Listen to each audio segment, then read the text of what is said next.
How's it going, everyone, and welcome back to some more Phoenix Wright Ace Attorney Trials and Tribulations. And I forgot to set up something important. Hold on. Well, what a start.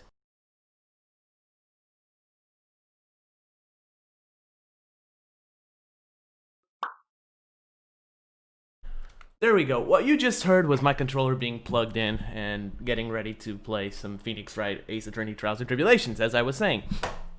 And my mouse and everything is wrong. Oh my god, my chair does not want to get forward. It's not a good time so far. But anyways, welcome guys. We are ready to take on the best section of the original trilogy, in my opinion. It all starts with today's case. Today's case is interesting, to say the least. And by interesting, I mean, it's heartbreaking. That is all. We are going to probably be very sad at the end of today's stream, and I hope you guys can understand that. So, without further ado, shall we? Actually, let's do new game for once. Turnabout memories, stolen turnabout, recipe for turnabout, turnabout beginnings. Oh boy, this one is special. Let's go. Let's go.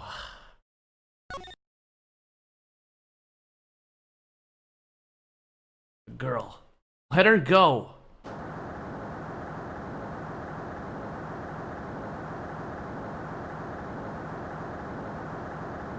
Shut up. Come closer, and I kill her. Sorry, but you're not going to get the chance.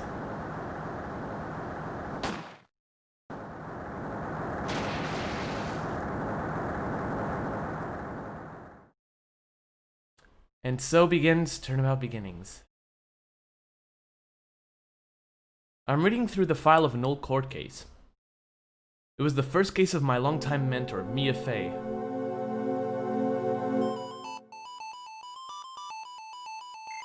Name Terry Falz. Charge kidnapping, murder. Sentence death penalty. After escaping, Falz met with, and then murdered, Sergeant Valerie Hawthorne. Recaptured on Eagle Mountain about 8 hours after his escape. Her very first client was a death row inmate who had recently broken out of prison. That was a whole year before Mia and I ever met.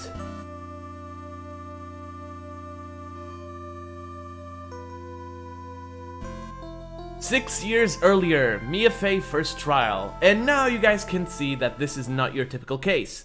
We are playing once again as Mia Faye, and how's it going, Satan? Thanks for coming in. Sorry I didn't say anything else before a cutscene was playing.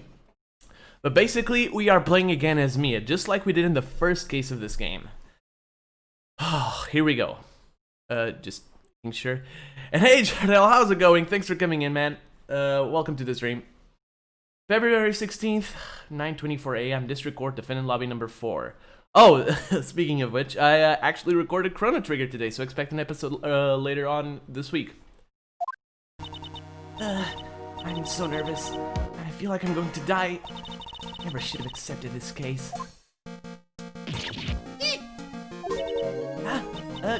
Good morning. Don't be so jumpy, Mia. I didn't do nothing. I swear, I didn't kill nobody. Terry Falz, my first client. Sentenced to death 5 years ago, and now a prison escapee. Or escapee, I don't know how it's said. Just relax, Mia. Make small talk and try to relax him. So why did you escape anyway? I'm sorry.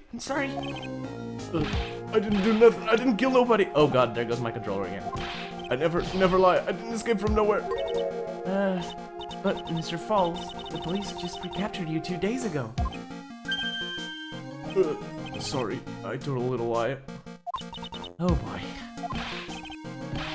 Anyway, I didn't do it. I never killed nobody. I'm sorry for asking, but you're on death row, right? Oh god. Yeah, I remember this one. I'm really sorry. They sentenced me to die 5 years ago, but I was strict, I tell you.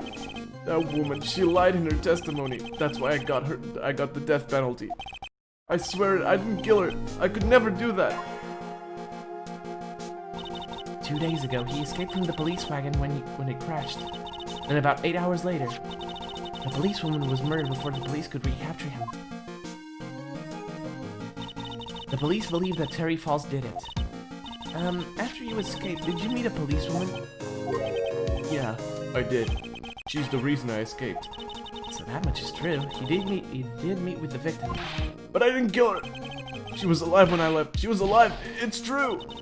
I can trust him, right? I mean, I should. Ah. Oh, hello! You're not going to figure out the truth by just staring at the guy. Why are you here? Well, this is certainly a familiar face. Well, face, big air quotes. But I think we all know who this is. I came to see how our little kitten was doing all alone in the big, scary lion's den. I thought maybe you'd like someone to play with. Where is Mr. Grossberg? Ah, that old man is still probably in bed. I bet he's clutching an empty bottle and mumbling in his sleep. Aren't I good enough? After all, it's me, Diego Armando. I didn't say... It can be. Maybe it is. So, Diego Armando, the finest attorney at Grossberg Law Offices is here for me? No. You've got it all wrong. Today, you're the finest. After all, it took an amazing amount of guts to take this case. Imagine, an escaped death row convict for a first client. Yeah, thanks. Sure wish I could get out of it, though. Ah, relax. I just heard some good news. The prosecutor for today is fresh out of his diapers as well. Ooh, I wonder who it could be. Really? However, unlike a certain somebody who I won't mention, he's earned the reputation as a genius since beginning his law career. Genius? Well, it's about time to head in, kitten. He really is it. I know, right? Wow, it's so weird. Sharpen those claws of yours. It's go time. He's so handsome. What the fuck? I mean, can you really say otherwise? Let's do this. I wonder who the prosecutor is. A solitary confinement cell for the condemned must be the world's loneliest place. And that's what my client ran away from. Every other lawyer gave up on him, but not me. When I saw those overflowing eyes and heard that simple, childlike voice, I just had the feeling that he was telling the truth. Let's see, who is the prosecutor? February 16th, 10 a.m. District Court, Courtroom number 4. Oh, I think we see it. Court is now in session for the trial of Terry Falz. And this guy is another judge. I mean, everything is different about this. The defense is ready, Your Honor. The prosecution has been ready for a while, Your Honor. Oh boy, I wonder who that is. It's so mysterious. I understand that the lawyers are for both sides are newcomers? Yes, Your Honor. I'm Faye. Miles Edgeworth, Your Honor. So you're the new prosecutor everyone's talking about, eh? They say you joined the prosecutor's office at quite an early age. At 20, Your Honor. Guess our little kitten hasn't earned herself much of a reputation yet, huh? Come on, Mia. You can't lose. Not to someone younger than you. It is the circus clown guy, right? Yes, you're not the clown. You're the entire circus. Young people running a trial. I'm not too sure how I feel about that.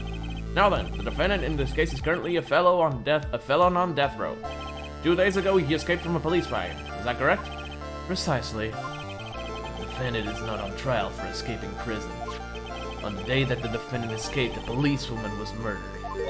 So we're here to determine if Mr. Falz was responsible for her death? You got it, kitten. And he's already drinking coffee. I mean, I can't really blame him. Coffee is great. Hold on, guys. Stay hydrated, folks. As you all know. Well then, Mr. Edgeworth, let's hear your opening statement. Yes, Your Honor. It was 5 years ago. The defendant, Terry Falz, was sentenced to death in this very court. His crimes were kidnapping, extortion, and murder. The girl he threw off the bridge was only 14 years old. truly horrible crime. I remember it well. There was no decisive evidence, so the trial was long and protracted. Correct, but in the end, what finally decided the case was a certain witness's testimony. A witness's testimony?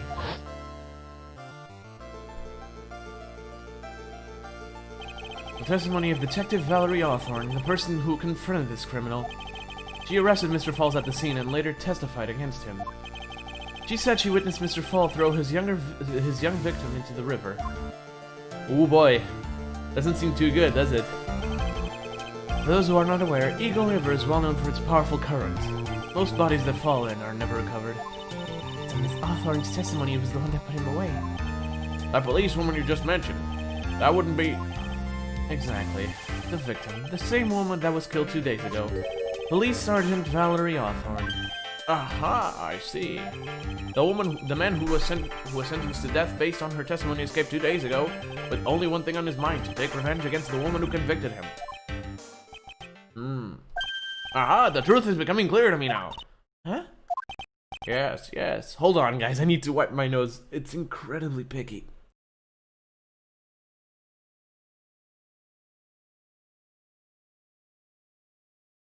I've had a bad allergy day so far. Yes, yes. It's quite obvious that the defendant is guilty. Oh, wait a minute, that's not right. At least hear the case before you decide on the outcome, Your Honor. Watch yourself, Miss Faye. I'm not sure I care for your word choice or your tone of voice. Young people these days simply don't know how to respect their elders. Why, you're even younger than me, you hypocrite! Now then, Mr. Edgeworth, please call your first witness. I called the detective who was in charge of the initial investigation of this case. Ooh, I wonder who it is. As if Gato is on one side with me and now the nemesis of Phoenix. I wonder why that is. Witness, state your name and occupation. Gumshoe, Dick Gumshoe. I'm the homicide detective in charge of the case, sir. I finally got promoted to the detective division half a year ago.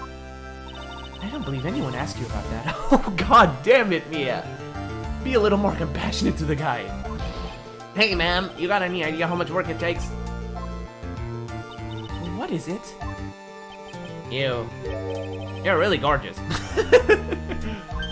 Excuse me? No, seriously. My heart, it's aching for you. Detective, pull yourself together and try to be professional. Otherwise, I'll write you up on contempt so quick that something other than your heart will ache. Okay, I got it. Sorry about that, guys. My nose is really not on the best conditions today. Now, detective, tell us about the incident. Yes, sir. Right away. The victim was Sergeant Valerie Awthorne, a veteran on the police force. She was stabbed in the back with a knife and died from excessive blood loss. That much is already stated in the autopsy report. The court would like to hear more details about the incident itself. Yes, sir. I gotcha. Okay, let's take a look at this aerial map of the area here. This is a sketch of Dusky Bridge, an all-suspension bridge. And the river that runs under there is Eagle River. The victim and the defendant met there, on top of the bridge. After stabbing her in the back, the killer carried the victim back to his car. He was recaptured at a police checkpoint as he was trying to make his getaway, sir. Seems pretty cut and dry, doesn't it? I see. Was the victim's blood found on this bridge? The victim, Sergeant Valerie Awthorne, was wearing a thick coat, sir. Unfortunately, no trace of blood were found on the bridge. Edgeworth, I warn you that I absolutely despise conjecture. If there was no blood on the bridge, then you have no proof that they even met there. Your Honor, if you would listen to the testimony we have prepared, I'm sure you'll be convinced. The two of them most certainly did meet on the bridge that day. Why, Mr. Edgeworth? I'm not sure I like you wagging your finger at me as though I were some hoser. Detective, proceed with your testimony. Yes, sir. Here we go, Mia. Hang on. Okay, now, listen carefully, kitten. One little mistake and this guy will drink you for morning tea. Trust me and get ready. Summary of the incident. On the day of the incident, an unknown person phoned the sergeant and asked to meet. Sergeant Hawthorne went to Dusky Bridge at the designated time and met with Mr. Falz. And that's where she was brutally murdered, sir. The criminal stuffed her body into his car trunk and tried to make a getaway. Mr. Falz was arrested at a police checkpoint we set up at the base of the mountain. Well, you certainly have established the importance of the bridge. Naturally. Now, would the defense please hurry up and proceed with the cross-examination? Yes, Your Honor. Cross-examination. Coming right up. Hey, settle down there, kitten. Hey. Sorry, I just had to. Every time a character says, hey, I can't not think of her. If you keep trembling like that, you're gonna make me spill my coffee. I'm not trembling. It's just cold in here. The courtroom can be a cold battlefield, alright, especially for a beginner. I don't need you to worry about me. I mean, the defendant, the witness, everyone's a beginner in here. You got me there. But maybe you should keep your claws out and show them what you got, kitten. It's okay, Mia. Stay calm. Just remember those court procedures videos you stayed up all last night watching. Oh, poor Mia. She was really scared. To be fair, the first case is always the most frightening. Alright, on the day of the incident, an unknown person phoned the sergeant and asked to meet.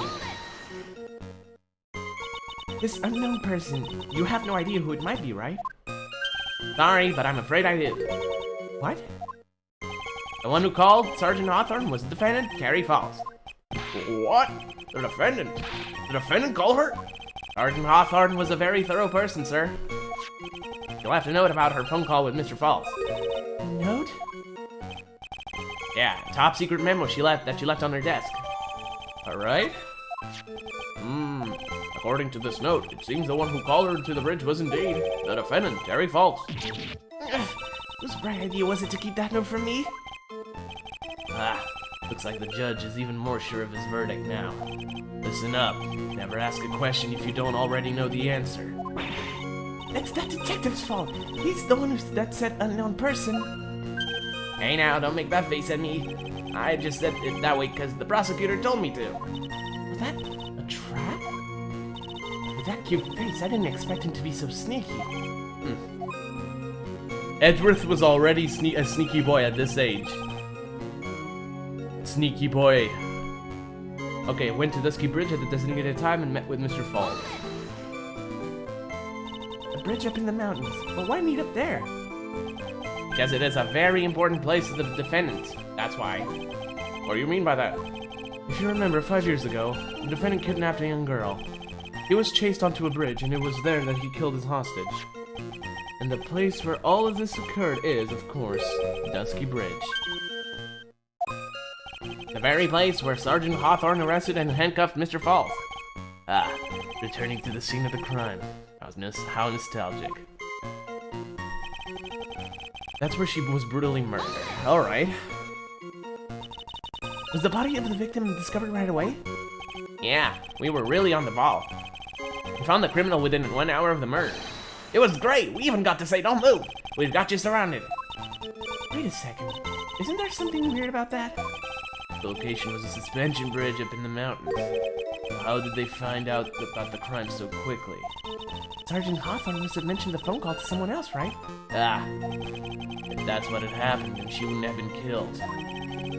He never mentioned the phone call from Mr. Falz, but he left a note on her desk about it.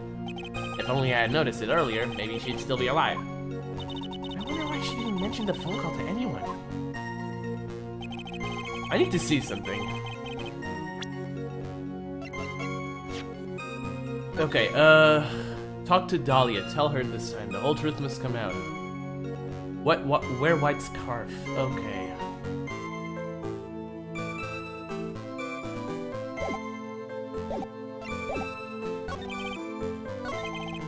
Alright.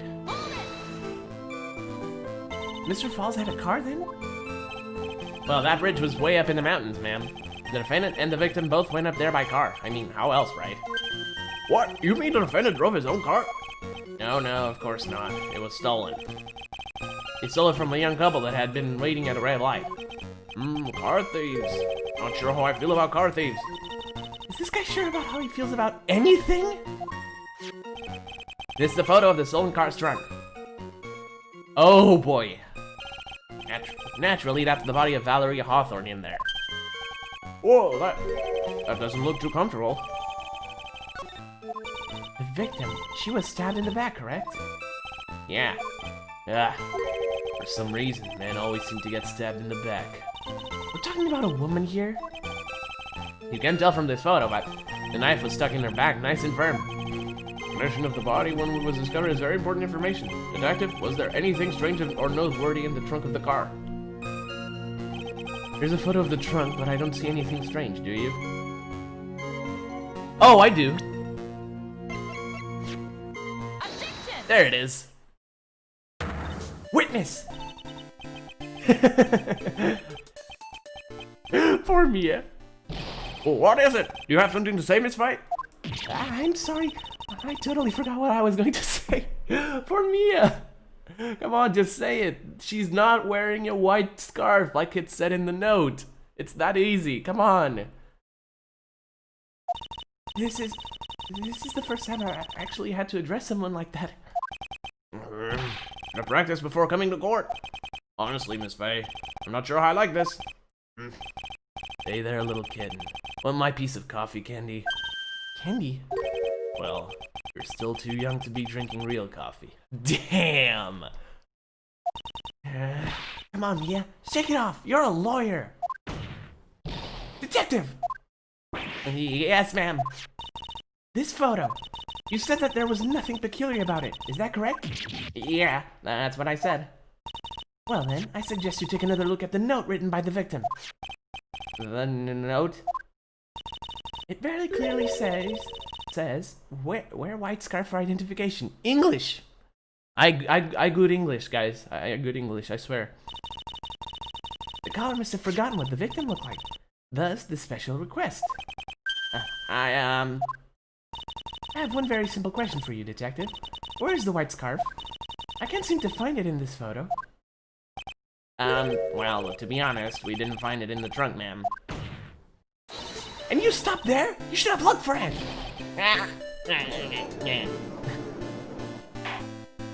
The caller told her to wear it to identify herself, so I'd expect she did just that. Well, Mr. Edgeworth, what do you have to say about this? I see the defense is a little lacking. The scarf you are searching so desperately for, is it this one perchance? Where did you find that, sir? On Dusky Bridge. I was there first and decided to conduct my own investigation. Why didn't you tell me? I made a decision to keep all pieces of evidence in my personal satchel. It's the safest place, I know. That hotshot sure has a flair for the dramatic. It's not exactly wide as the caller requested, but as you can see, it's close enough for what it was intended for. Looks like it spent some time in the mud. Not surprising, it was drizzling on the mountain that day. Prosecutor Edgeworth. He was intentionally hiding that scarf the whole time. The court will accept the scarf into evidence. Oh boy. Now, if the attorney for the defense is finished embarrassing herself, I'd like to move on with the testimony. That is alright with you, isn't it, Miss Faye? Boy, would I like to wrap this scarf around his smarmy little neck. Damn, calm down. It's not worth it. Trust me. You'd end up in death row yourself. Let's continue. Very good. Now, if we're done with this mud-covered scarf business, the prosecution moves to establish conclusively and with hard evidence that Miss Hawthorne and Mr. Falz did indeed meet on that bridge that day. Further, we will show exactly what occurred there. That sounds quite promising, and wait to hear all about it. Everything is moving at his whim. Don't forget, kid, there's a reason why everyone considers this kid a genius. A genius, huh? It's Edgeworth. Events on Dusky Bridge. Actually, there is an eyewitness who was there when the incident took place. This photo was accidentally taken by the witness. It shows her wearing the scarf, sir. It was drizzling that day. Unfortunately, it's a little hard to see what's going on. Anyway, the criminal shoved the victim down from behind and stabbed her in the back. That must have been when the scarf fell off. From the back? How the hell did that happen? Looking at this photo. You really get the sense that this bridge is very high up. It is about a 40-feet drop from the bridge to the Eagle River down below. Redworth, who took this photo anyway? Let's just say that it was a well-intentioned third party. Ah, potential witness. So why isn't this person in the courtroom? Well, they said they absolutely did not want to testify. The person in question is very delicate, Your Honor. Ooh, I can only imagine who it is. Besides, as long as we have the soda, we see no reason to compel her to testify. I'm not sure how I feel about that. He doesn't know how he feels about anything. So as you can see, Terry Falz had both the motive and the opportunity. I think it's quite clear at this point what happened on that bridge. Oh god, my nose! Hold on, guys. Much better. Aha, the truth is becoming clear to me now. Huh? Yes, it's quite obvious. He's clearly guilty. Not again, that's not fair! I haven't even done my cross-examination yet. What do you mean? Mia's not having a good day, is she? She is not having a good day. There's the eyewitness who was there when the incident took place. Let's press everything. Where the F went her? Good question. I don't know. Who is this eyewitness? He's a college student. A female college student? Where have I heard that before? I don't know. That's right. Meaning she's female and a college student, man. Fucking moron. She doesn't do well in front of other people, so I came to testify for her. Maybe so, but as the attorney for the defense, I have the right to cross-examine her. For the time being, we're not relying on the witness's statements, that is all. What is that supposed to mean? The prosecution has other more decisive evidence. Our case doesn't rest on the vague testimony of a female college student. A female college student, eh? It means she's female and a college student, so... We got that. If you absolutely must hear her testimony, you'll have to give us a good reason why. Please tell us about the more decisive evidence in question. This photo was accidentally taken by the witness. It shows her wearing the scarf. The victim is wearing a scarf in that photo, alright. So, about the witness who took this photo. What was this person doing all the way in the mountains? He was taking photos of wild flowers, apparently. There are many unusual types of flora on that mountain, Miss Faye. People in the area say it's because of the spirits that live there. The spirits? Now that you mention it, this photo, this cloudy fog-like thing, is it a ghost? I don't believe it. No, Your Honor, no. I don't think it's a ghost. I mean, ghosts and spirits do exist in this universe. We've seen that. It was drizzling that day. Unfortunately, it's a little hard to see what was going on. Drizzling, huh? That's right. There was a light rain coming down. The whole place was dreary. But not as dreary as the mood that's in this court right now. Haha. Looks like a cold front just moved in. In any case, the point is that the area was quite damp. There was even some fog. I even slipped and fell while I was on the bridge. It was really something. The criminal shoved the victim down from behind and stabbed her in the back. Is that part of the witness's testimony as well? Of course it is. He pushed the victim hard in the back and she fell down right on her stomach. I remember that happening once myself. It was really brutal. Are you talking about seeing someone get pushed, or were you the one getting pushed? Or does it mean that you pushed someone down like that once? With his mind-boggling tales and the way he said brutal, I wonder if he's Canadian. Ah, give your nasty look for the right person. Huh? Take a look. Poor baby. The court record seems to have wet itself. Hey, watch where you spill your coffee! The court record, huh? I think I know what he's saying. I must have been when the scarf. Can I present this photo? Objection! Nope, I lost.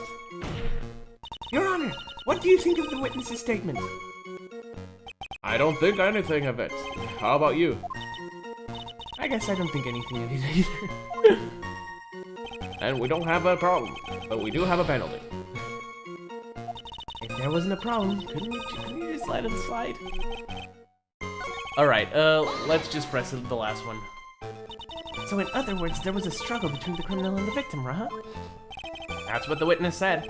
Well, looks like she didn't remember about the scarf, but from what she said, it sounded like a pretty violent fight, man. The area was wet from rain, the bridge was probably wet too. Which would explain why the scarf was all covered in mud, but... there's something about this testimony that's still bothering me. Yeah, talk about a surprise. I had no idea there was a photo. So what do I do now? You really still believe him? Mr. Crybaby, I mean. Of course I do!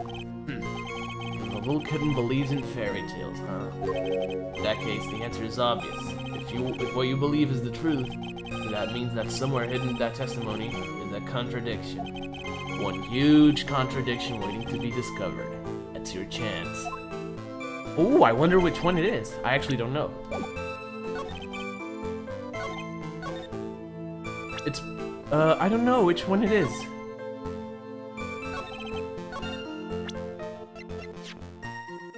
Down on the bridge.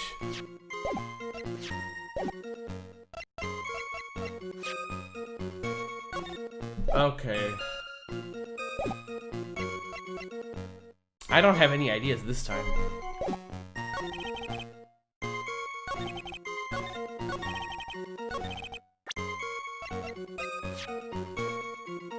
Wright died from blood loss.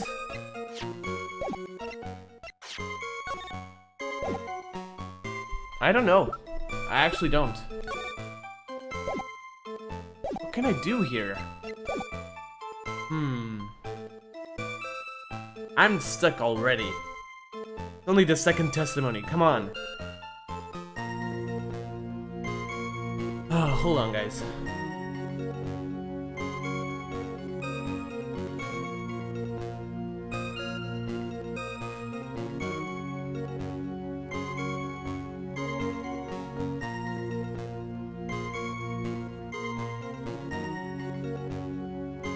Sorry, I was just checking Discord on my second monitor, which is actually my TV.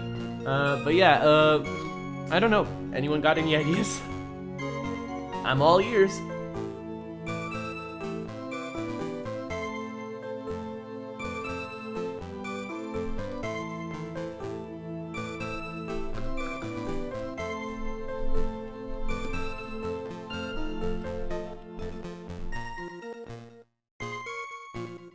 And hey, Celeste, how's it going? Thanks for coming in. Hey, welcome to YouTube. What about the air photo of the crime scene? What do you... Wait. Let me see that again. Probably. Let's try it. Yeah, but how's it going? Thanks for coming in. Welcome to YouTube land, I guess. Objection! Nope, that wasn't it, Satan. No, establishing that the defendant is lying, right? Don't ask me to confirm your facts. Sorry, this is my first time handling a case. Well, let's make it a memorable occasion with a penalty. Boom! Sorry, it stated that there had to be a second car. Wait, what?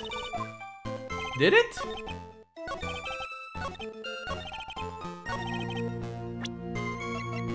I don't think it did. Oh, wait!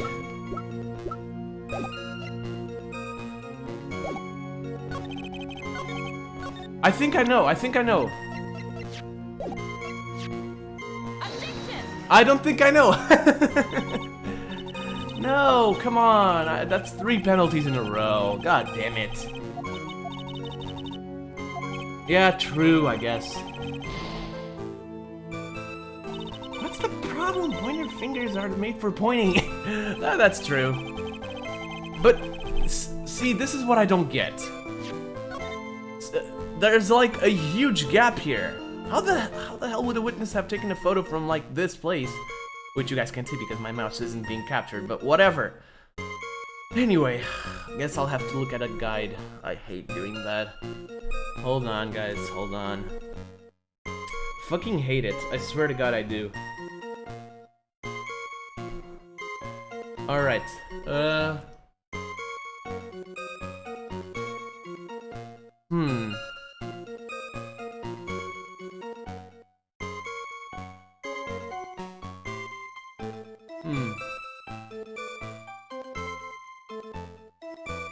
She was standing on the other side, probably. Yeah, I guess so. The criminal shoved the victim down from behind and stabbed her in the back. Or is living on the side with the broken parts. I guess.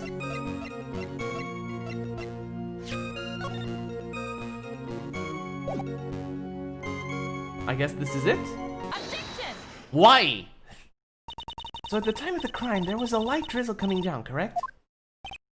Yeah, and fog too. Just a generally soggy atmosphere. Air flick.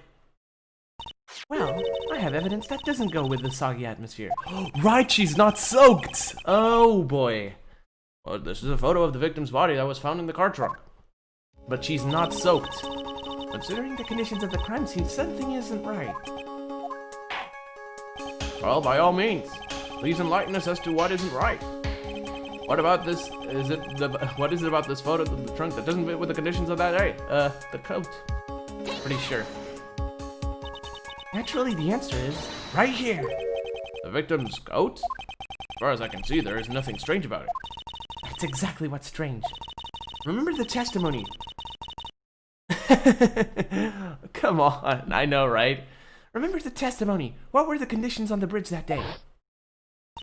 It was drizzling and foggy. Dusky Bridge was all wet. If the victim really had fallen down on her stomach on top of the bridge, then the front of her coat should have been covered in mud. That's exactly right. The other day I fell on a muddy street and my gorgeous playoff beard was befouled. I do admit that the crime scene was quite wet that day. However, that doesn't mean that the top of the bridge itself was muddy. If Your Honor had fallen in the shower instead of a muddy street, his glorious hockey beard, pride of the legal league, would be wet but not muddy. Fortunately, I have yet to test that. Still, your point is well taken. Can you prove that the surface of the bridge was muddy that day? The surface of the bridge, huh? Ah, a real man wouldn't stand for a taunt like this. Neither would a real woman. And she can!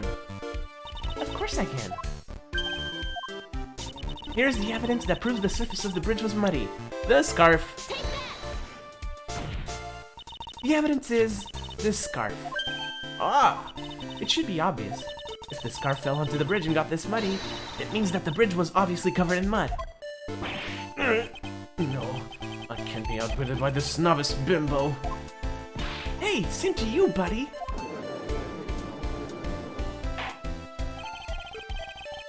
Miss Faye's assertion makes perfect sense to me.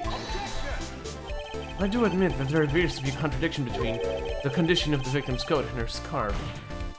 However, the real question is, why is there a contradiction? Huh? For every contradiction, there exists an explanation. Let's look at what the explanation in this case may be, shall we? Alright. Relic is really giving me a choice here. Ah, you're doing pretty good for a little kitten. Mr. Armando! No matter what he says, where it's English, no matter what he says, a contradiction always comes down to a lie. It's either the victim discovered in the trunk, the witness's photo showing the defendant and the victim, or the witness's testimony that stated she saw the moment of the murder. Just relax and think it over. It's pretty simple, isn't it? False evidence. It's one of those three. I wonder which one it is. What you said just now? I'm not sure I like that. I'm not sure I like that. That wasn't me, Your Honor. It was the coffee aficionado over here that said it.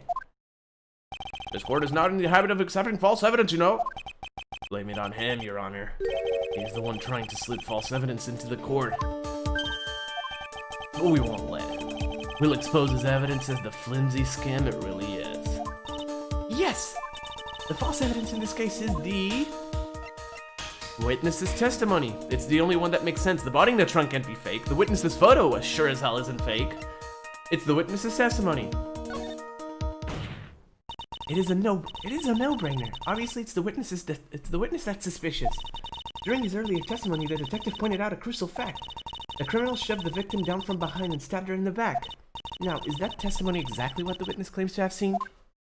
Yeah, that's what the witness told us. That testimony is filled with holes. After all, the victim's coat isn't dirty at all. That's true. Ah, it's not just true, it's the truth. There was truly a truly decisive witness in this case. I'm certain that boy wondered over there would have called them in the first place.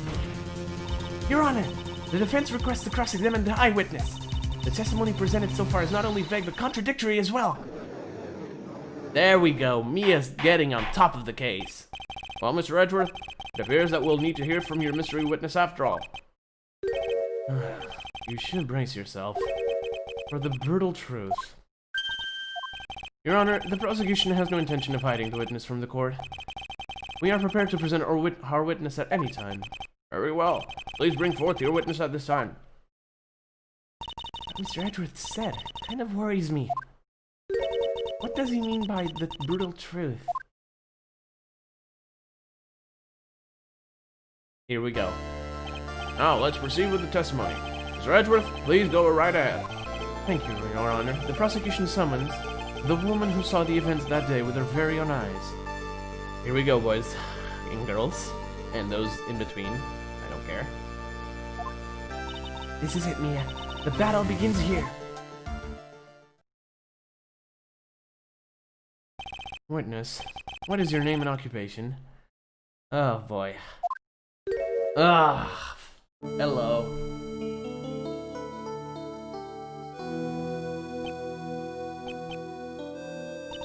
Everyone is so silent that I can hear their hearts going pitter-patter. Oh, when I look at you, how can I put it? You look as scrumptious as a double-double in a dozen donut holes. Smooth, Judge. And I feel like I want to hurry up and hand down a verdict just to have a bite. Hey, not so fast. Yep, and this is where it begins. As I said before, this witness is very sensitive and delicate. I would ask the court to please exercise care when addressing her. Yes, indeed. Thank you, Mr. Edgeworth. You are a true gentleman. Miss Faye, you could learn a lot from this man. He's such a gentleman. He sure doesn't act like one to me. Sir? Yes, my dear. This is my first time, so I'm sure I'll make a lot of mistakes.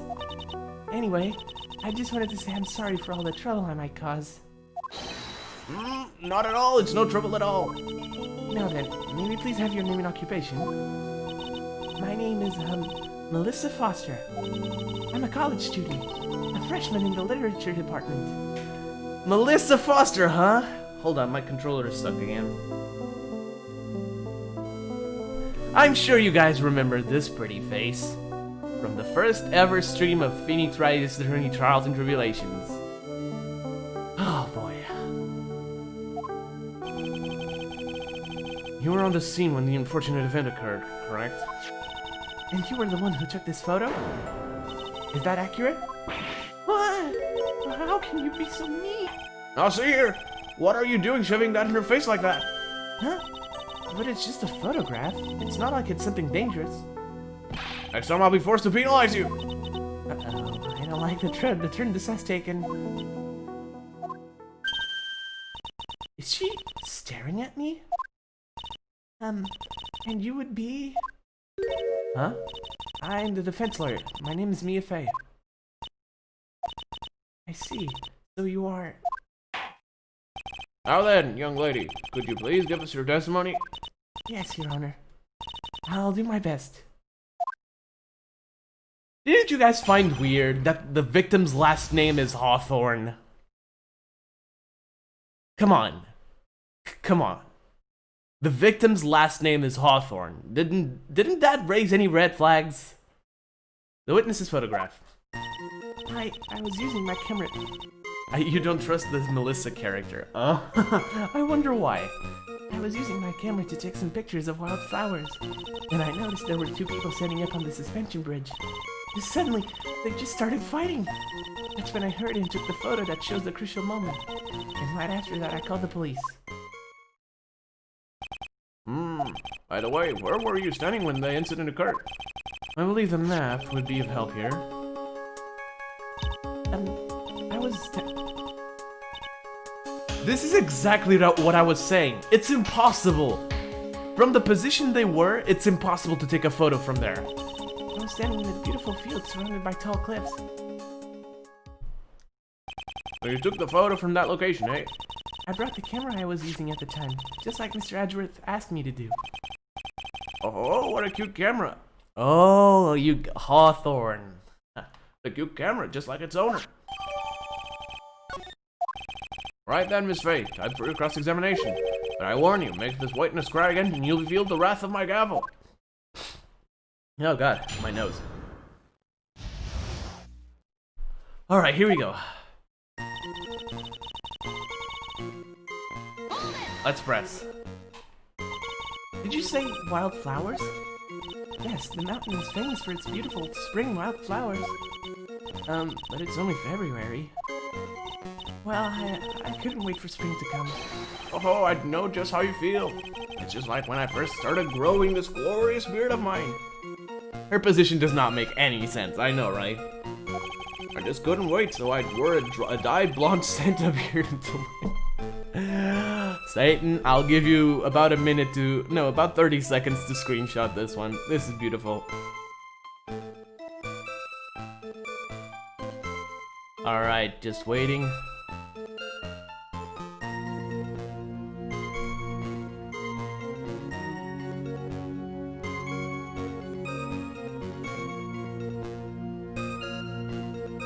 Alright, hold on. Just checking it out to see if everything's alright. Alright, Alright, yeah, let's go.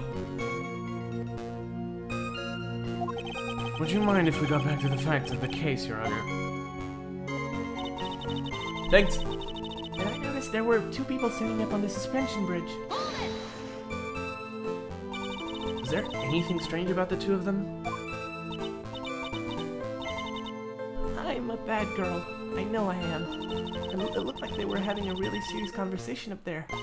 So I decided to watch them. Some kind of peeping Tom. No, not at all. Everyone's like that. I love watching other people fight too. In fact, I can't get enough of it. Judge, please don't.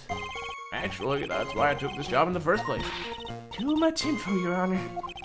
In any case, it's perfectly natural for you to have kept watching them. Especially dressed as they were. Anyway, I was watching them very closely. Suddenly, they just start fighting. You have any idea what they were fighting about? No, I have no idea. Why do you ask that? Oh, I just thought maybe you overheard what they said. Uh-oh. I would never eavesdrop. I've got more class than that. That's right, Miss Faye. Don't drag the witness down to your level. Hurried and took the photo that shows the crucial moment, okay? Why did you take a photo? Oh, the 2 of them were really going at it. Ever since I was a little girl, I always wanted to be a news reporter. I guess that part of me just kind of took over. Smells like a lie to me. Yes, I understand completely. Even now, I can't completely abandon my boyhood dreams. How would she hear anyway with a whole mountain in her face? Yep, I know, right? So you use my grandson to test my comedy routines on. You wanted to be a comedian, huh? Not that it has any bearing on this. All I could do was use my camera. So I took the photo of the crucial moment and gave it to the police. Alright, the crucial moment. Something smells funny. Because they don't seem to be fighting here. Objection! Witness, when you said you took a photo of the crucial moment, is this what you meant? All I can see in this photo are 2 people facing each other. You justified that you saw the 2 of them starting to fight. Normally, that's the kind of thing we would refer to as a crucial moment. Why haven't you presented a photo like that? Well, you see...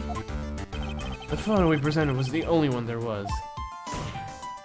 But if you really wanted to capture the crucial moment, then what happened next? You must have taken a photo of it. Oh. My apologies, young lady. But Miss Faye's assertion is not without a certain amount of merit. He can certainly downplay the situation, can't he? I'm sorry. I'm a very bad girl. Oh, for fuck's sake. I used it all up. The film, I mean. You ran out of film? keep in mind that this should be taking place in 2013. In the in-game universe, this takes place in 2013. They still use film cameras. What?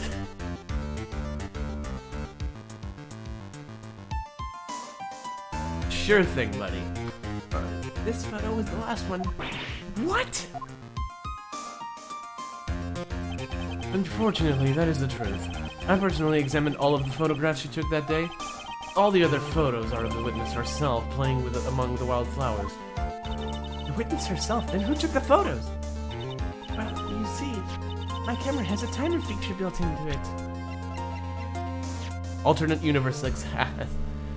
Melissa Foster took the witness's photo with this, a small but powerful model. Okay, I believe you. So you took photos of yourself? I remember taking some photos of myself once too. Please, no details. It seems that Miss Faye's assertion was not so decisive after all. Wait, just a minute. Well, if she had no film left, she couldn't have very well take more pictures, eh? Miss Foster, perhaps then you could tell us about a different sort of photo. Photos of the incident that you took with your very own eyes. Mr. Edgeworth, you're quite the poet.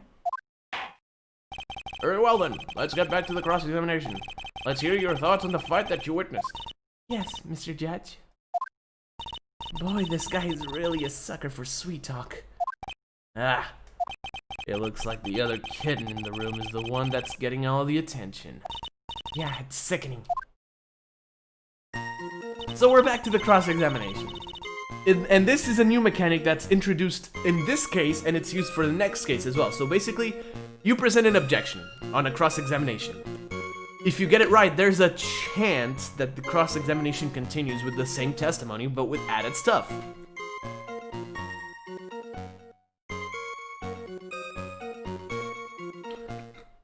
So basically, yeah, that's the new thing.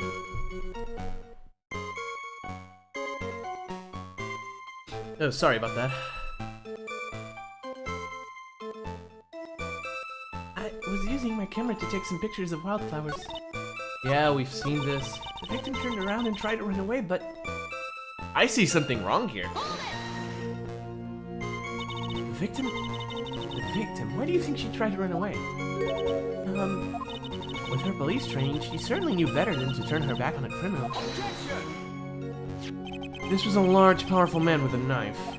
If it had been a quaggy woman like you, I'm sure she would have acted differently. Quaggy? Who are you? If it had been me, I probably would have jumped into the river. Is something wrong with his testimony? He only got about 10 yards before she was stabbed in the back. Oh, 10 yards. So you're saying Sergeant Hawthorne wasn't able to get away from him? Well, it's a narrow bridge and it was swaying back and forth. If you ask me, both of them were in danger of falling off. I only wish I could have done something to help her. That seems to make sense. I wonder about that. Something seems kind of off. Ah, have a good sixth sense. When you feel that something's off, that's when you need to figure out why. If Cherry Falls isn't the criminal, then there must be something strange in that girl's testimony. Be careful, kitten. That girl has the judge wrapped around her little finger. You're going to have a tough time poking holes in that testimony of hers. You're going to have to come up with something really good, Mia. Alright, I think I know what to present. So apparently the victim was in the middle of the bridge, facing the side that's with the car.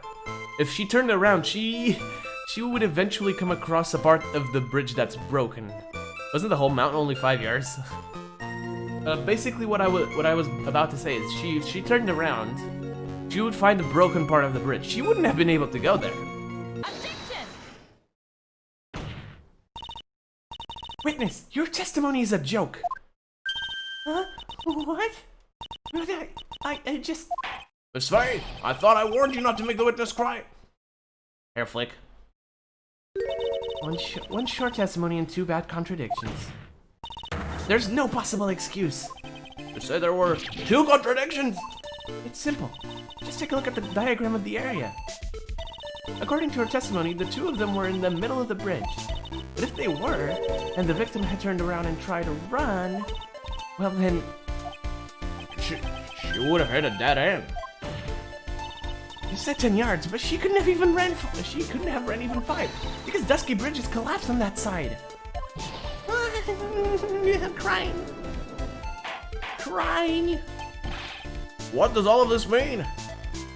I wonder. Oh God. What's happening? Why is my controller doing stuff? It's very simple, Your Honor. This charming little witness told a charming little lie. That's all there is to it. This beautiful young lady has been lying to the court. Just a moment, Your Honor. Mr. Edgeworth. Your Honor, allow me to personally apologize for the confusion. What do you mean? There's one major mistake in this diagram. What did you say? What are you referring to? It's all because this diagram was made after the incident occurred. It's a very old bridge. We couldn't find any official blueprints of it. So you're saying...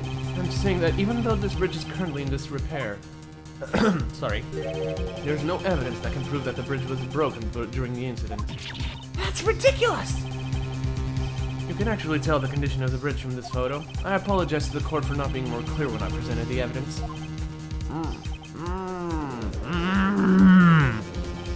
Ah, that guy is good. Huh? What do you mean? He planned it from the beginning. He's a genius, alright. That diagram of the bridge was his insurance policy. What? That coward! Well, Miss Faye, seems you've once again made a reckless accusation. I'm so sorry. I should have been more careful myself. No, it wasn't your fault at all. Now then, shall we go on with the trial? I'd like to establish once and for all what it was that the witness actually saw. Indeed. All right, young lady. May I ask you to please proceed with your testimony? Okay, edgelord, but her position for taking the photo is still... I know, right? But it's so hard to go on. You were all on your side, Miss Foster. There's no need to worry. Just tell us what you saw. Yes, sir. Running from the crime. After he stabbed her in the back, he quickly picked her up in English, and he carried her over to the car. I suppose that was the only way he could make sure the body stayed hidden. He couldn't just leave the body on top of the bridge. Oh, I'm sorry.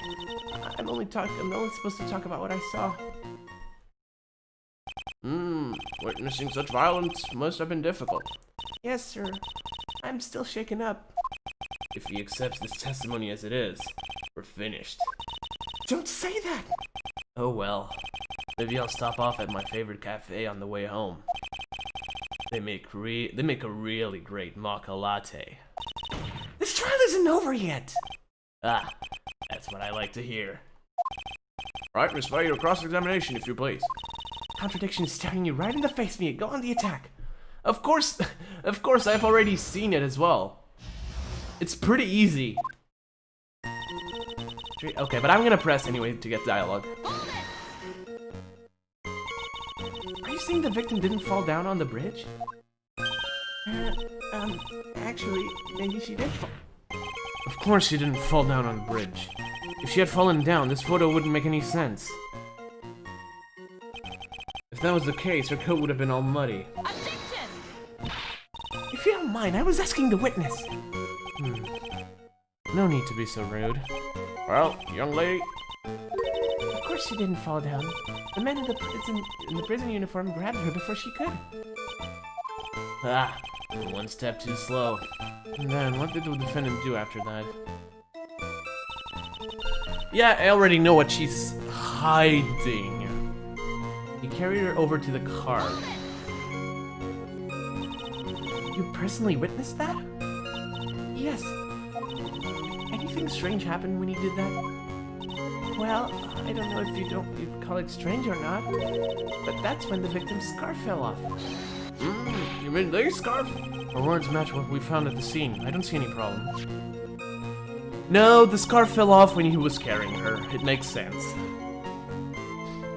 I suppose that was the only way he could make sure the body stayed hidden. Hold it! I think you know what I'm getting at. You mean the defendant carried the body all by himself? Yes. Considering the size of the defendant, I don't think it would be difficult. Yes, but let's remember they were on a narrow bridge that was ready to collapse. Is it even possible for him to have carried a dead body on the bridge like that?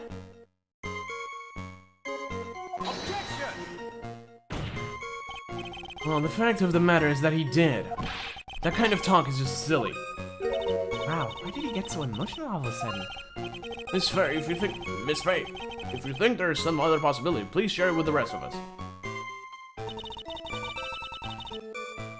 Alright, you know what? Screw this. Okay, hold on, guys.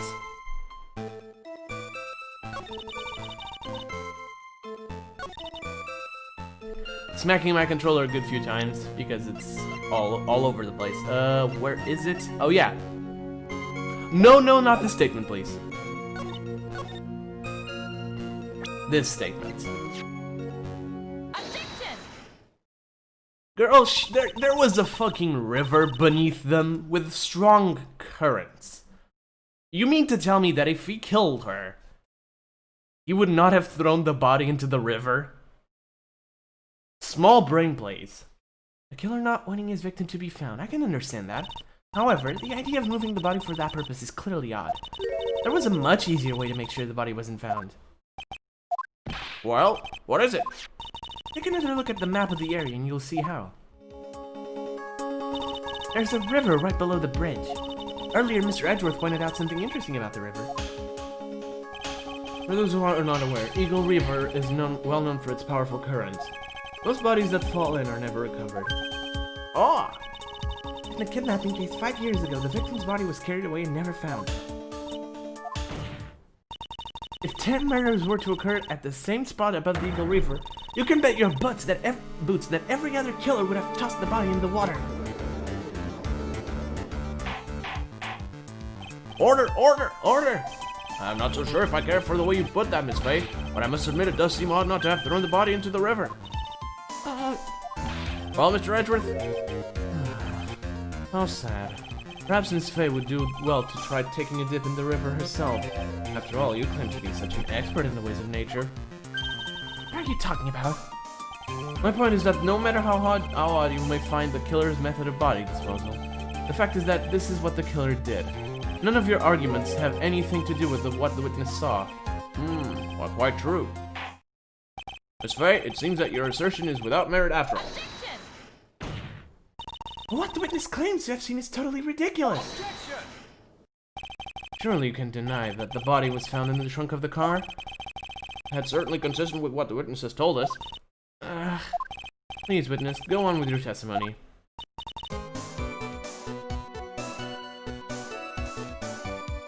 Okay, sorry about that, guys. We're back. The stream just went down. It just ceased existing for a bit. Really sorry. Hopefully it's back. Hold on. Yeah, it's back. Nice. Sorry about that, guys. What did the men do then? Well, naturally, he got in the car and was about to flee. That's when I came to my senses. I said to myself, you have to call the police. And so that's when you called the police. You're sure that you saw all that with your own eyes? Yes, I'm 100% certain. Actually, I'm not even mad about this stop because it was rather short. Like the internet breakdown. I'm glad. It could have been much worse. You couldn't just leave the body on top of the bridge. Oh, not what I wanted to do. Ah. Why do you say that? It's already a broken down bridge, but hidden away in the mountains. Doing anything more to hide the corpse would be going overboard, wouldn't it? Right! Yes, but that mountain is famous among hikers. A surprising number of people go up there. But it's February, right? And it was raining that day, correct? Yeah, position. There's also a small temple and a channeling dojo there. Channeling, huh? You know those monks? They just love cold, isolated places. I think the witness is trying to say that the corpse could have been found at any time. Besides, the witness is merely reporting what she witnessed with her own eyes.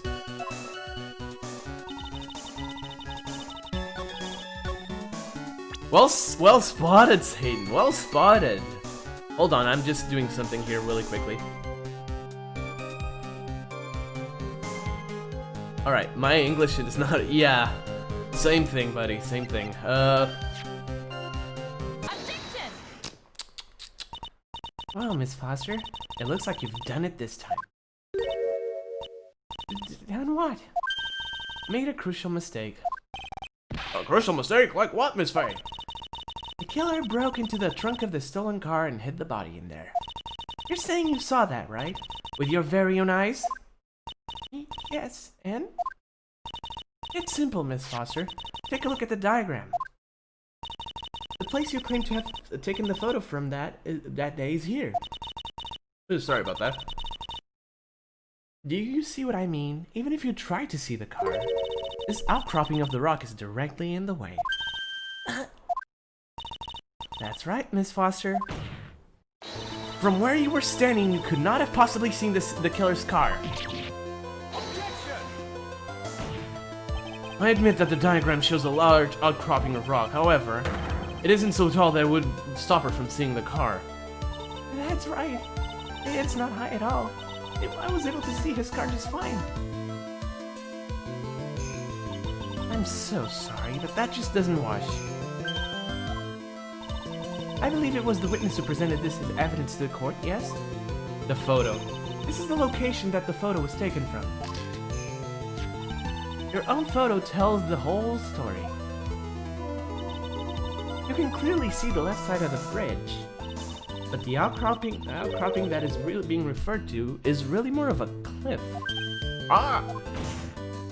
Your view should have been completely cut off by this cliff, but still you claim to have been able to see the killer's car. No, you did break down. Order in the court. What is the meaning of all of this ballyhoo? Your Honor, don't jump to any hasty conclusions. The fact that the escapee fled in the stolen car was reported on the news. After witnessing a murder, I'm sure you can appreciate that the witness was very upset. She must have heard about the stolen car and convinced herself that she saw it. But she was repeatedly warned before starting her testimony. She was told to testify only about what she saw with her own eyes. Oh. Mr. Judge? What is it? I think I must have remembered things wrong. Hey, wait a minute! You can't just say that! Miss Faye, no one on the face of the planet is perfect. Yes, indeed. Quite true. You know what they say. Err is human, to forgive divine. I'm inclined to give the benefit of the doubt to our witness here. What? That's not fair! Yes, she literally committed perjury! What the hell, man? Ah, save the kitten. Mr. Armando! Oh, here goes my internet again.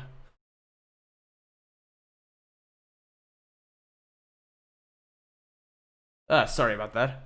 Oh, come the fuck on. She is in court. There is no room for mistake. Rube. Sorry about the internet issues again. It happens from time to time. I really can't do anything about it. Mr. Armando. Don't look back until the trial is over. Now is the time to go forward. But that wasn't fair. Okay, kitten. You need to relax. Then you need to remember the other kitten's testimony. The killer broke into the trunk of the stolen car and hid the body in there. So tell us, how did you know that? How did you know that he broke into the trunk? Aha! Until you can explain how you knew that, you're going to have a lot of very suspicious people on this side of the courtroom. Well, witness? Well, I'm certain that he broke into the trunk. Because there were marks left on the trunk lid. I'm certain there were scratch marks from when he broke into it. What? Let me see that photo. Oh, there really are. It's true. They certainly look like scratch marks around the keyhole. Microwave noises. It's obvious that this trunk has been broken open. Well, Miss Faye, are you satisfied? The judge is on our side. I can't make any mistakes here. She just said, is there a contradiction in there somewhere? No, let's save the game. Let me save. You little baby boobop. Yes, I am a little baby boobop. I am saving the game. Oh, part 1 of 1. Oh, that's right. This is a long trial. I forgot about that. It doesn't work. Melissa Foster, it looks like you finally betrayed yourself. What? You said you were in the field taking photos of wild flowers. But even so, you knew about the scratches. The question is when? When did you get a chance to see those scratches? Finally. I finally got her. I'm getting pretty tired of waiting over here. And perhaps it would be faster if Miss Faye explained herself. This is a video game after all. Very true, very true. Hold on.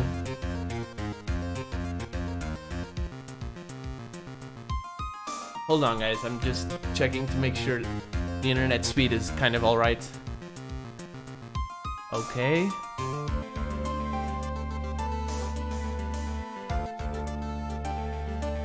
Alright, let's keep going. Sorry, I need to take a look every once in a while, you know that. Your Honor, there's only one possible explanation. The reason the witness had seen the scratch was... she happened to be passing by. No way. She put the corpse in herself. Oh boy. Oh boy, yeah. Absolutely. There's only one way that the witness had the chance to see those scratches. Yes? What was it? Naturally, when she opened the trunk and stuffed the corpse in herself. The person who really hid the body in the trunk of that car was... Melissa Foster! It was you that did it, wasn't it? That's ridiculous! I could never... It was the man in the prison guard. He's the one that... I don't think so, Miss Foster. If Mr. Falz had been the one to put the corpse in that trunk, he would have simply used the car key. There was no need to break it open. But... stole the car. Stole it from the young couple who had been waiting at the red light, which means that the key would have still been in the ignition. Oh, I see.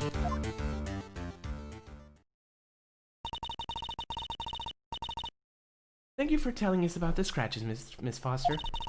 Without that, we never would have uncovered the truth. It couldn't have been Mr. Falz that put the body in the trunk. No. Preposterous. You even suggest that the witness put the body in there. If that were true, then how do you explain the photo that she took? The corpse could only have been put in the trunk when the incident occurred. And we already know that at the time, she was taking photographs. Now is your chance, Mia. Finish this thing. On the contrary, I'm not so certain about that anymore, Mr. Edgeworth.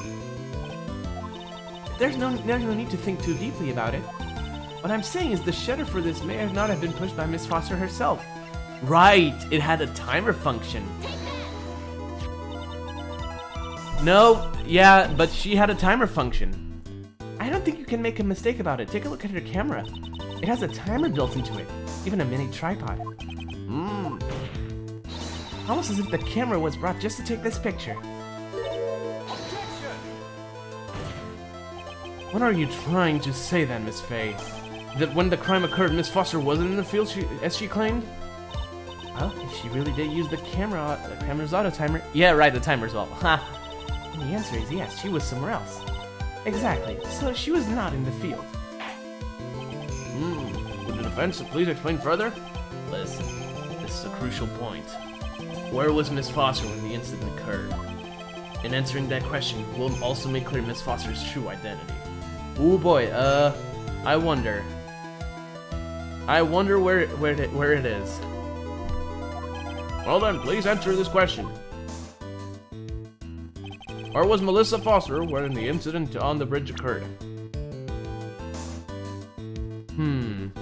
There's only two spots I can think of. Here and here. Given who this character is,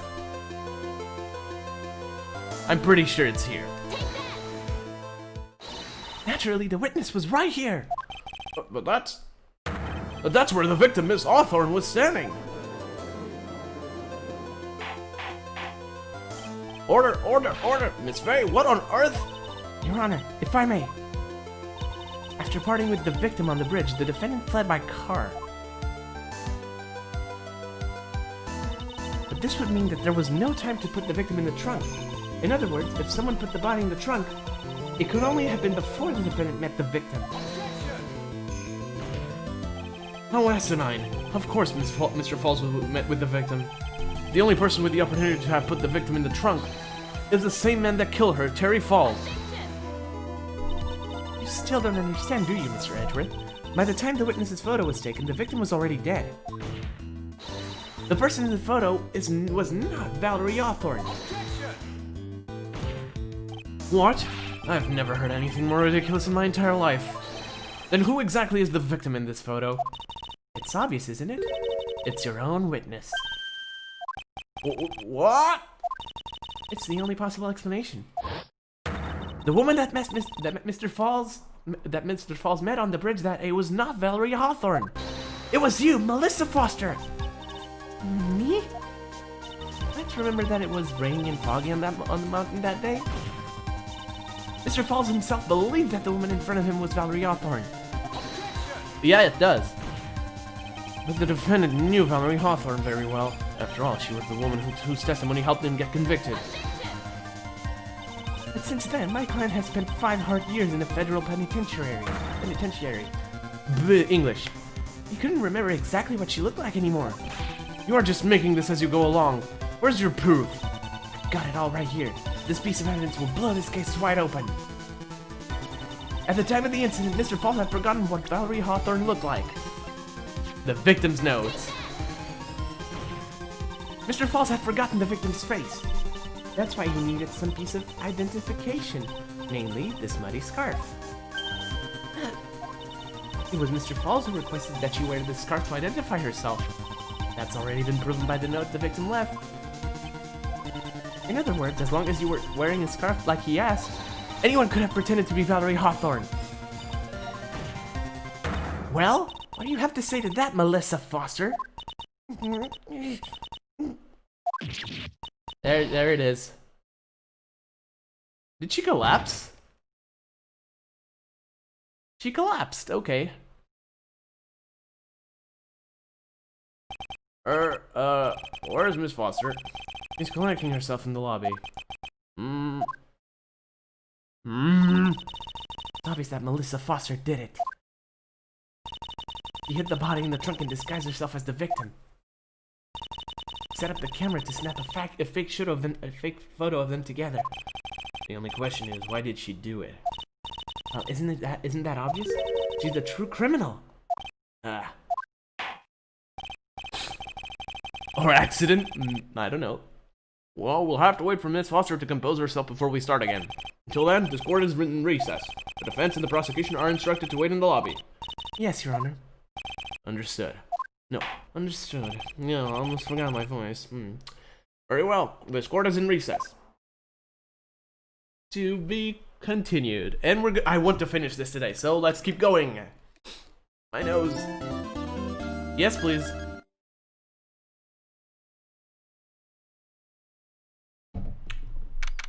Hello, Terry Falz.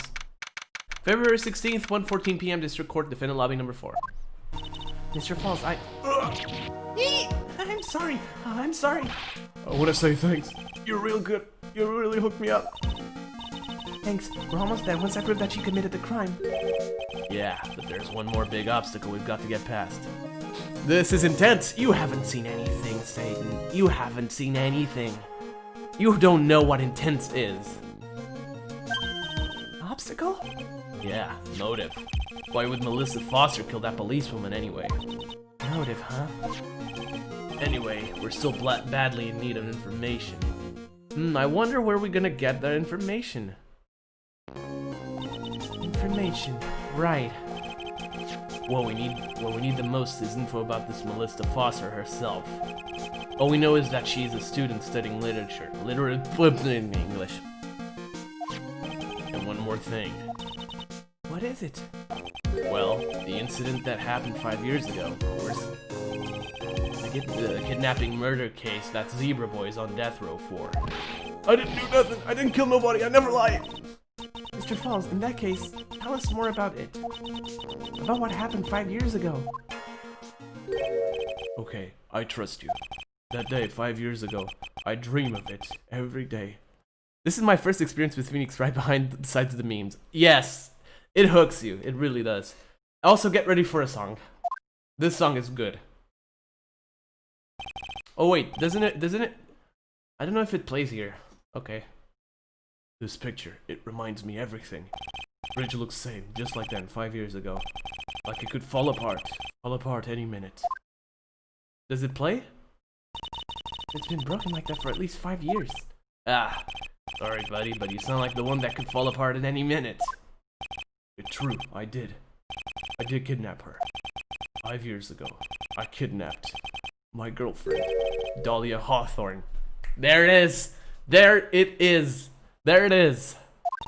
Your girlfriend, huh? Hey, hold on there. Did you say Hawthorne? The victim's last name! Dahlia Hawthorne, Valerie's little sister. What? Are you serious? It plays! But the girl, let her go!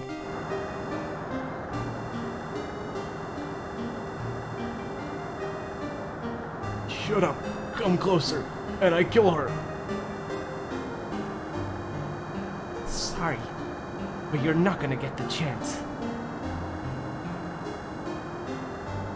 And there it is. The detective back then was Valerie Hawthorne. It does play, oh god. Oh, I wanted to forget this song. But whatever. At first, I thought shooting someone for kidnapping was crossing the line, but if it was to protect her little sister, I can understand why she did it. Wrong! No protect sister. Valerie betrayed me! Betray us! What do you mean she betrayed you? Everything. All lies. All make-believe kidnapping too. Make-believe kidnapping? Dahlia, my girlfriend, my love, my teen angel. Oh, this guy doesn't know. This guy knows, but he's madly in love. Yeah, did he actually say my teen angel? He's seen one too many soap operas. I do anything she says. Anything Dahlia says. Anything Dahlia says. Oh, hold on a minute! What you're saying is that the kidnapping 5 years ago was planned by... Yeah, me and Dahlia. And Valerie, too. Valerie was in on it? Dahlia's family rich. Jewelry business. We get one jewel. That's what we thought. Me and Dahlia wrote kidnap note. We sent it to her dad. Asked for $2 million diamond. Tell him make exchange on Dusky Bridge. We tell him Valerie make transfer because she knew detective. Having a police detective in your pocket is a useful thing, alright. In the end, you were planning on splitting the 2 million 3 ways, huh? Yeah, but that woman...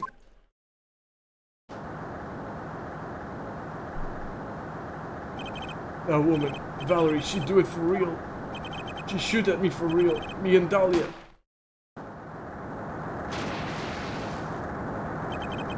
I was shot in arm. Dahlia, she jump in river. Jump? You don't mean she jumped on purpose, do you? I couldn't do it. I could never push her. Anyway, I blacked out. I wake up with police all over. And that's when they decided to give you the death sentence. I couldn't believe it. That woman, she betrayed me! So now we have a true motive. That man, Terry Falz, he killed her. He threw her off the bridge.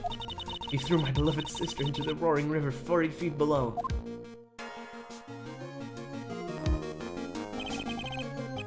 These 5 years, all I wonder is why? Why did she lie? That's all I want to know.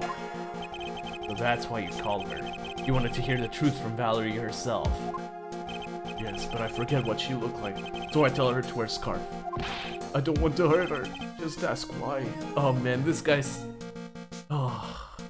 I mean, they did plot a fake kidnapping to get money, but god damn it, this guy's pure. Why did you lie? Why did you betray me?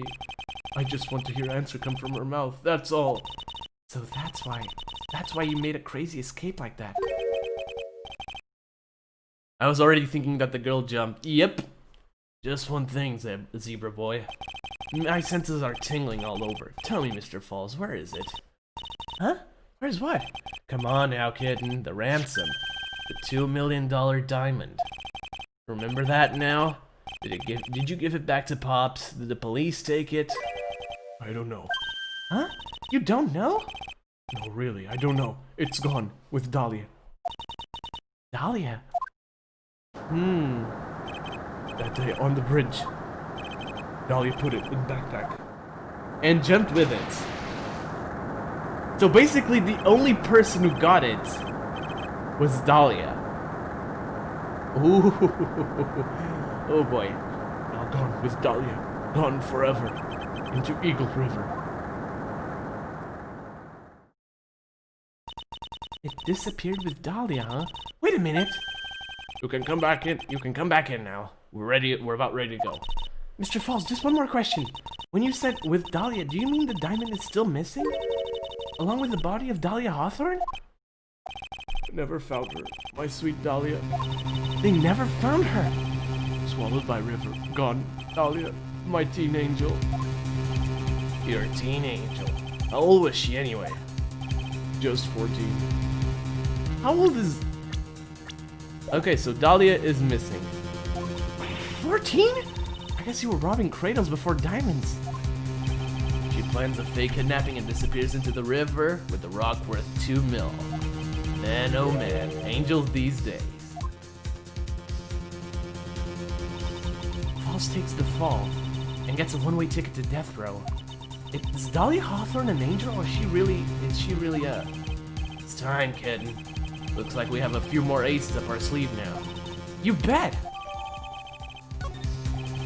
Training wheels come off now, Mia. You've got to strike while the iron's hot.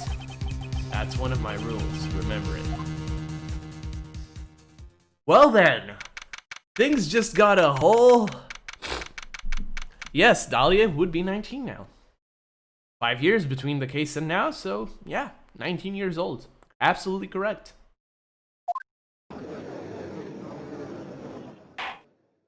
Now then, let's continue with the trial of Mr. Terry Falz. Witness, are you feeling better? Yes, Your Honor. I'll try my best. You're a brave young lady. Not this again. I can understand a defense lawyer wanting to get her client off the hook. However, to try to pin the crime on an innocent student is... What are you talking about? My witness is not the person on trial here. She's an innocent bystander who witnessed a violent crime, that's all. What possible reason would a girl like this have for murdering a policewoman? Am I Dahlia? Oh no. You need to be stopped. It's certainly hard to imagine this woman as a murderer. Then you haven't... Oh god. Her motive, huh? I figured that's what I had to establish next. Well, Miss Faye, do you have any evidence of a motive? Yes, of course. I think. Mia, please sound more confident. Please sound more confident. Alright. Oh, and how's it going, Golly? Husky. Sorry, I misread your name for a second. How's it going, Husky? Thanks for coming in. But that's just a theory. Okay, no. I misread your name. I'm really sorry. How's it going, man? Ah. 2 million sounds like a pretty good motive. Really good, actually. You're still acting as tame as a kitten. For fuck's sake, Satan. Mr. Armando? Listen, a lawyer is someone who smiles no matter how bad it gets. I wonder where we heard that one before. Smiling on the outside while your guts are twisted in knots is the mark of a pro. Maybe so, but I wish you would quit grinning at me like that. Excuse me, may I speak, Mr. Judge? Of course, Mr. Judge is ready anytime you like. I'd like to say something.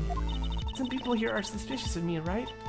That's why I at least wanted you, Mr. Judge, to know that it's not true. I see you're such an honest and upstanding young lady, cough cough. Looks like this witness is a real professional. What do you mean? Look at that 100-watt smile. Just when things are darkest for her, click, she lights right up. Very well then, let's hear what the witness has to say. Wow, doesn't this character look familiar? Can't tell why they look familiar, though. It's like we've seen her before, right? Melissa Foster's history. I was out of the country until the year before last. Until I entered college, I had never been to Eagle Mountain before. And I certainly don't have any reason for wanting to hurt a police officer. So Gato is Gato such a pain in the ass because he wants Phoenix to succeed as a lawyer since he trained me? That is...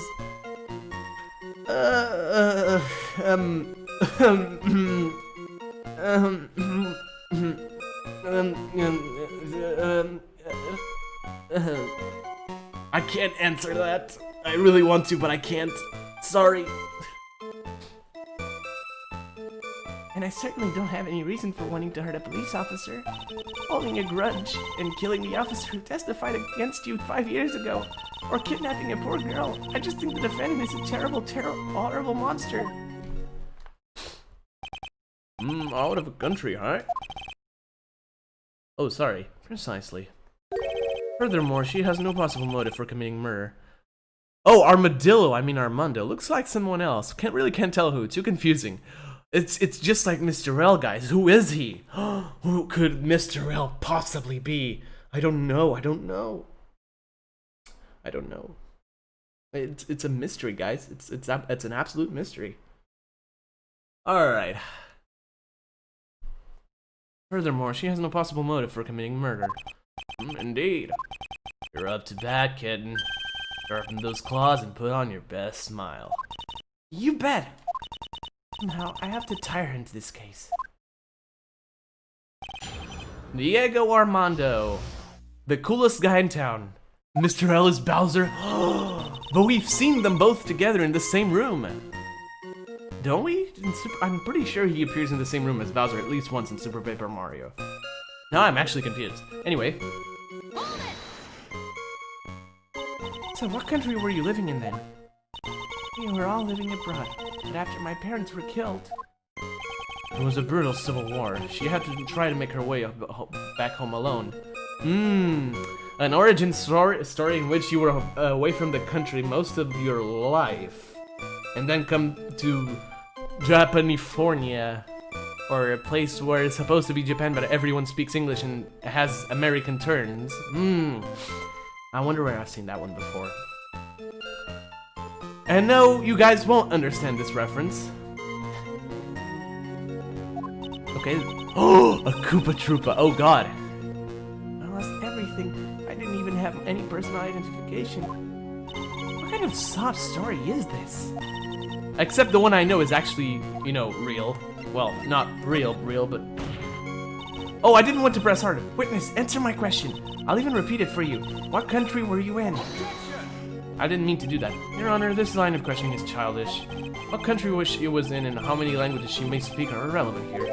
What we're here to evaluate is whether this witness has any connection to this case. I've lived abroad ever since I was a little girl. That's why I could never have known Mr. Falz or Detective Hawthorne. Yes, I think we've established that point. Yes, indeed. Well then, shall we add what you've just stated to the official testimony? Yes, please, Mr. Judge. I didn't know either of the victim or the defendant. Okay. I'm not gonna press on that one just yet, because I feel like we need to tie her to the case beforehand. All right. So what made you decide to go to Eagle Mountain anyway? I just love being outdoors, picnics, hiking, you know, that sort of thing. You don't look like much of a hiker to me, but you do look like a digger of sorts. Burn! But Eagle Mountain is a 2-hour drive from here and no trains run through there. There are plenty of mountains that are closer and easier to get to. Well, I went there once to the college hiking club. I fell in love with its stark, desolate beauty and its cold yet romantic gloominess. Didn't know you were such a goth. By the way, what's the name of your college? The prosecution objects to any questions that involve the witness's private life. All that matters is that she is a material witness to the crime. The witness doesn't need to respond to questions that are clearly malicious in intent. Now, I ain't saying she a gold digger, but she a gold digger. Thank you. She's really gone too far. Miss Faye, you're treading on thin ice here. I hardly said anything. Talk about sensitive. Alright, you certainly don't have any reason to hurt a police officer. Alright. Perhaps, but your behavior that day was very suspicious. Oh, sorry. Not only have you contradicted yourself here in court, but you know things you shouldn't. For example, the scratches on the trunk of the car. Well, that's... No. Unfortunately, Miss Faye, your last statement proves nothing. Oh, really? And why is that? The witness came to the police station once to identify the suspect. It's entirely possible that, at that time, an officer showed her this photo. That seems like a rather serious mistake. That's the oldest trick in the prosecutor's book. That's not fair! Take a shot for every time Mia says it's not fair. That wicked inmate, I'll never be able to forget that horrible day. Holding a grudge and then tested. Okay. Alright. Alright. Oh, sorry about that, guys. Just checking the internet again. A grudge? Well, the policewoman's testimony was crucial, wasn't it? Crucial in getting the defendant sentenced to death. Yes, and that's precisely why he harbored such deep anger against her. So much anger that he forgot his own guilt. My client has always maintained that he's innocent of those charges. He's rather forgetful. Your client, I mean. Please don't make me do this. I was on a birthday yesterday and I think I had enough... Oh god.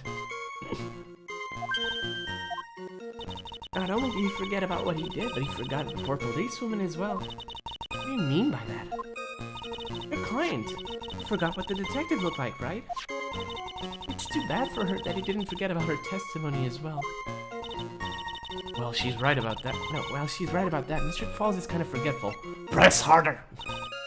You said he forgot what the detective looked like. What do you mean by that? Well, he couldn't tell who she was without some kind of identification, right?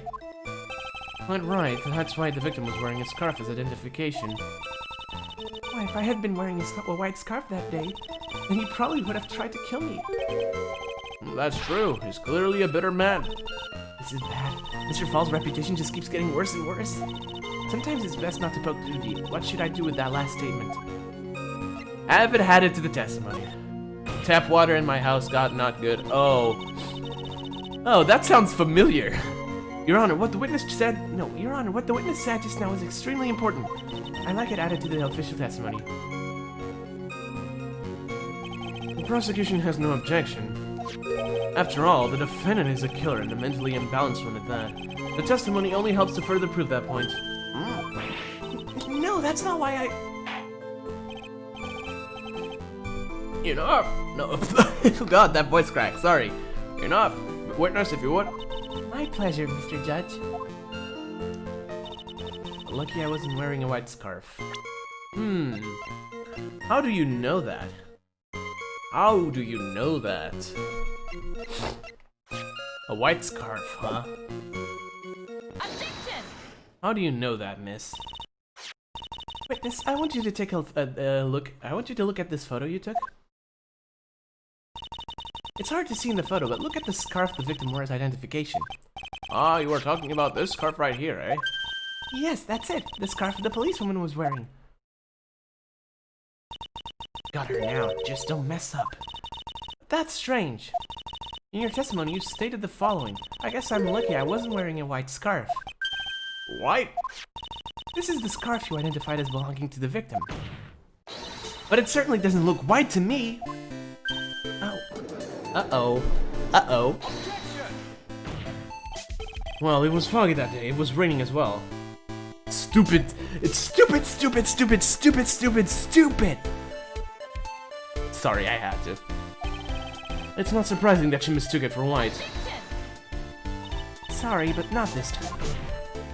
The witness just confirmed that this was the victim's scarf. Yes, but what's the significance? It's true that the scarf doesn't look white, but... There's only one explanation for this mix-up. The reason why the witness thought the scarf was white is... the victim's note. The only thing that identified the scarf as white. Witness, have you ever seen this note? No? No, never. It's top secret evidence. There's no reason that you would have. Hairflick.png. I wonder about that. What do you mean? The This note shows Mr. Falls' instructions to the victim regarding their meeting. It says, wear white scarf for identification. God damn it. Nice joke, nice joke. Wear white scarf for identification. White scarf. Ah! Witness, you knew what this note said. There's no other possible reason for you to mistake this scarf's color. Well, Miss Foster? Well, she did. Order, order, order! Mr. Edgeworth, I'm waiting for an explanation. I'm quite sure this note wasn't leaked to the public. And yet, this witness knew exactly what the note said. At the time of the murder, the number of people that knew were quite limited. Harry Falls is one. The person who wrote the note, Valerie Hawthorne, is another. And finally, one more person. Did you say one more person? That's right, a person no one would have suspected. Have you figured it out, kitten? Yep. Third person that knew the contents of the note was the one, the only Dahlia Hawthorne. And that person is Dahlia Hawthorne. Dahlia Hawthorne? I've never heard that name before. Look at the victim's note. This is what it says. Talk to Dahlia. Tell her this time. There is her name, right there. Well, what's this? So who's this person, this Dahlia Hawthorne? Miss Faye must be desperate if she's trying to bring the dead back to life. Dead? Dahlia Hawthorne was the victim's deceased younger sister. She was killed in a crime 5 years ago. Killed in a crime? You don't mean... Yes, she was kidnapped and killed by Terry Falls.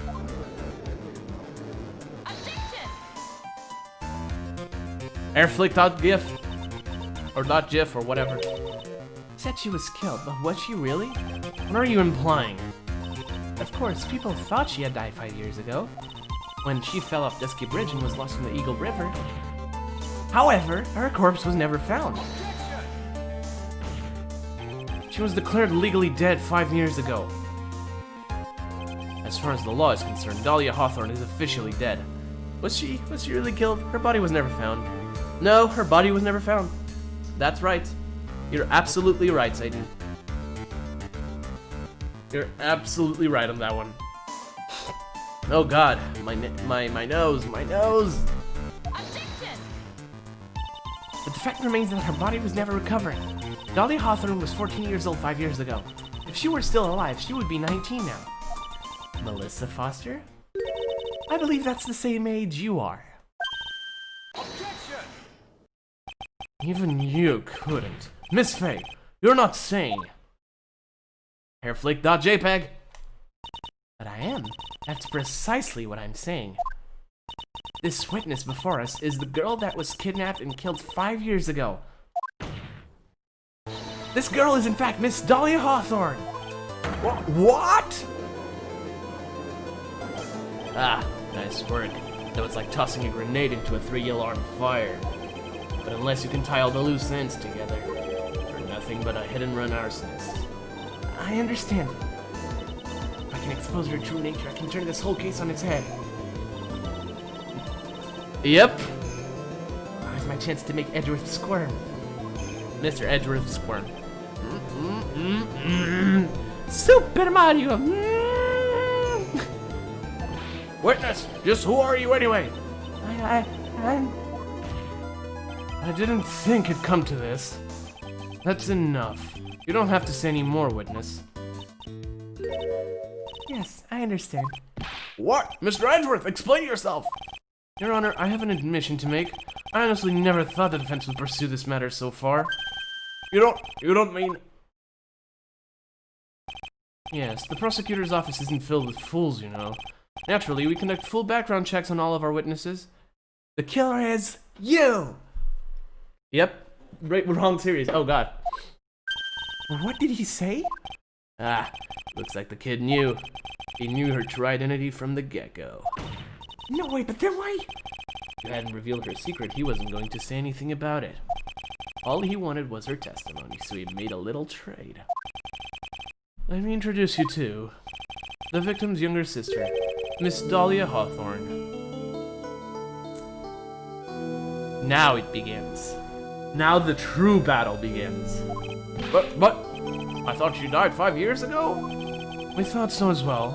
But, well, as you can see... Why? Why did she hide her identity for 5 years? That has nothing to do with the current case. She was merely an accidental witness to a crime. Accidental? I don't believe that for a minute! The thought played. Oh my god. For the last 5 years, she's been playing the role of victim. And now we find her acting suspiciously at another murder scene. Really, Miss Faye, your strategy is clearly obvious.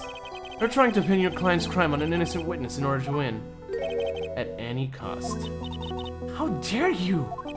Please, let us take a moment to think. 5 years ago, this girl was kidnapped and nearly killed. But even worse than that, 5 years later, Dahlia Hawthorne lost something much more precious. Her big sister. Miss Faye must be insane to even suggest that she murdered her. What? I'm inclined to agree with the prosecutor's logic. Miss Faye, do you have any evidence to back up your assertion? What possible reason would this witness have for killing her beloved sister? Let me see. How about $2 million? And the fact that Terry Falz knew? Or the fact that either one of them knew she was alive? And she was like, maybe I want the money all to myself. Well, you see, thought I was winning, but somehow he's turned it around on me. She could not have been kidnapped, edgelord. He planned everything. The defendant even stated it himself. I think you need a little push in the right direction, kitten. The defense is prepared to present evidence supporting our claim. God damn it! That wasn't me. It was this guy, the crazy coffee addict. I think we've heard enough empty threats from you, old man. What makes you think they're empty, boy? Because your protege looks like she's sweating bullets. I am sweating bullets. You think you're in a tough spot, huh? Of course, aren't I? No. You've just arrived at the moment of truth, that's all. Whether you win or lose, that's up to you. To me? The rashness of youth. How charming. You have everything you need. Yeah, it's coming from someone younger than me. Alright, I'm gonna save really quickly. I'm a little baby boobop. I like to save every once in a while. Shut up to anybody who doesn't like me saving all the damn time. Ah, my nose! Now then, let's not waste any more time, Miss Faye. What motive would this witness have for murdering her own sister, Valerie Hawthorne? I don't know, maybe this? Maybe this, I don't know. Probably this, but... yeah. No, wait.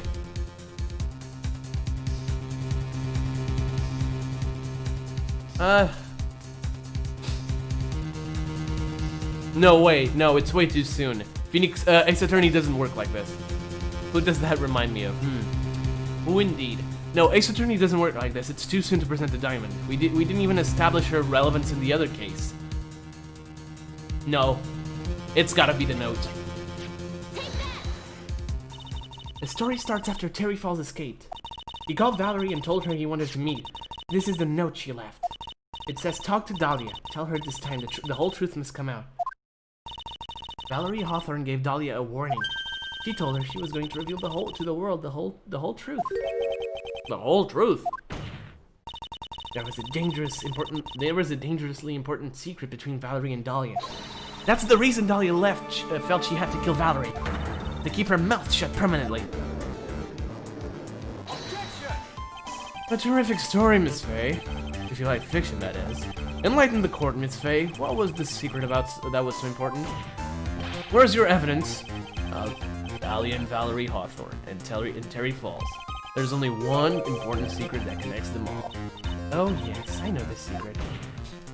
Your Honor, the defense would like to request further testimony. What testimony? Regarding the kidnapping 5 years ago. We believe it will explain a lot of things, such as the nature of the important secret between the Hawthorne sisters. Very well. I'll grant your request for further testimony. I know it will be painful for you, but can you enlighten us once more, my little maple leaf? Yes, I'll try, Mr. Judge. Putting on the old charm one more time, Dahlia. But this will be the last time you hide behind your womanly lies. Wiles of English. I do English, good guys. 5 years ago, I was kidnapped by Mr. Falz. The ransom price was a raw diamond. My sister Valerie brought it to the bridge. After she made the exchange, she shot Mr. Falz in the arm. Yeah. That's when Mr. Falz tried to kill me by shoving me off the bridge from behind. I survived, but I was afraid I might get kidnapped. Might be kidnapped again, but for my family's money. So I decided to change my identity and start a new life. The kidnapping left her emotionally scarred. With her sister's help, she left the Hawthorne family and started all over again. And we're to believe that after all that, she murdered her sister. Preposterous. Thank you, Mr. Edgeworth. Miss Faye? Yes, Your Honor? As you've heard, the witness is still traumatized from the kidnapping. I'll ask you again to be extremely gentle in your cross-examination. Mr. Edgeworth's got to jump on me again. If we're not allowed to fight, then let's twist some arms. Listen up, we've still got that info, that ace up our sleeve. What info? Come on, kitten, don't say you've forgotten already. The fact that the kidnapping 5 years ago was staged. That's right, it was a fake kidnapping. Terry Falz told us that in the lobby. I do anything she says, anything Dahlia says. What you're saying is that the kidnapping 5 years ago was planned by... Yeah, me and Dahlia, and Valerie too. Yes, that's it. The fake kidnapping is your best shot, Mia. Oh, you do, right? Just wait until the end. That's our secret. Just wait until the end. You might be surprised. Who knows? You might be pretty surprised. 5 years ago, I was kidnapped by Mr. Falz. Oh boy, here we go. Hold on, guys. Checking the internet again. Alright, there we go. Did you and Mr. Falz have a relationship? Yes, as a tutor. You were tutoring him, Mr. Falz? No, of course not. Don't be ridiculous. Mr. Falz came to the house to tutor me. That makes sense. 5 years ago, she was only 14. He probably came up with the kidnapping plan during that time. Wrong series again, Husky. Get in. Come on, get with the times. The Hawthorns are in the jewelry trade and are quite wealthy, you see. Quite the clever fellow, that Mr. Falz. Did I hear him right? Did he just call Mr. Falz a clever fellow? Sorry. It was a raw diamond. My sister Valerie brought it to the bridge. I heard the diamond is valued in the neighborhood of $2 million. $2 million? It's still uncut, so it was about the size of a pint of milk. Holy shit! A pint of milk-sized diamond? Minecraft player sweating profusely. God damn, that's a big diamond. Once again, microwave noises. A $2 million pint of milk. I don't know what to think about that. The defendant demanded that her sister Valerie make the exchange. Sorry, I was clicking my nose. Again, nose. Not as a detective, of course, but as an individual. By the way, I want to ask you, Mr. Edgeworth. Why do you think he wanted to make the exchange up there on that mountain? If he ever got surrounded, it would be hard to escape. There's one thing a kidnapper wants to prevent, and that's police involvement. In a place like that, it would be easy to tell if he was being followed. With only one entrance to the mountain, he was ensuring his safety. What a wickedly clever man that Mr. Falz is. Yeah, right. It was all your plan. Yeah, probably. But who cares about logic? Anyway, Valerie brought the diamond to the mountain. She made the exchange. She shot Mr. Falz in the arm. That was a dangerous thing to do, considering you were being held hostage. Yes, but actually, that saved my life. What do you mean? You see, Mr. Falz was holding a knife in his right hand. Somehow I just knew he was going to use it. I knew he was going to use that knife to kill me. That's why my sister shot him. Sorry. I mean, you've seen the third case of the last game, right? The cloak and the bust of the magician. Do I really have to say anything else? That's why my sister shot him. It's to save me.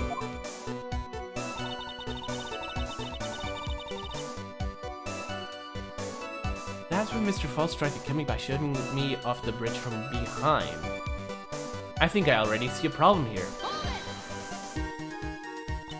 I'd like to hear more about what happened right at that moment. Well, when Mr. Falz was shot in the right arm, he let go of me.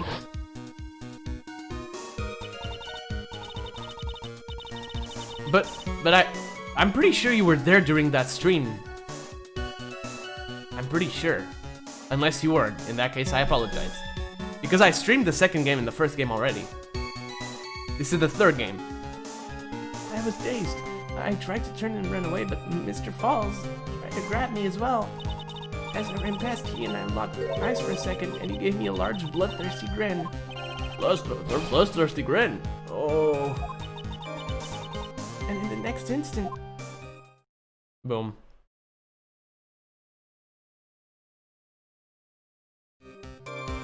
Oh, okay. Fair enough.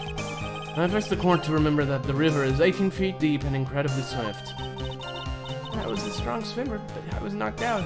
When I came to, I had been carried away by the river to a strange place. I'll never forget that day. The crumbling bridge, nowhere to run. Then just one little shove from behind. That was it. Before my sister could catch me, I fell into the river. Alright.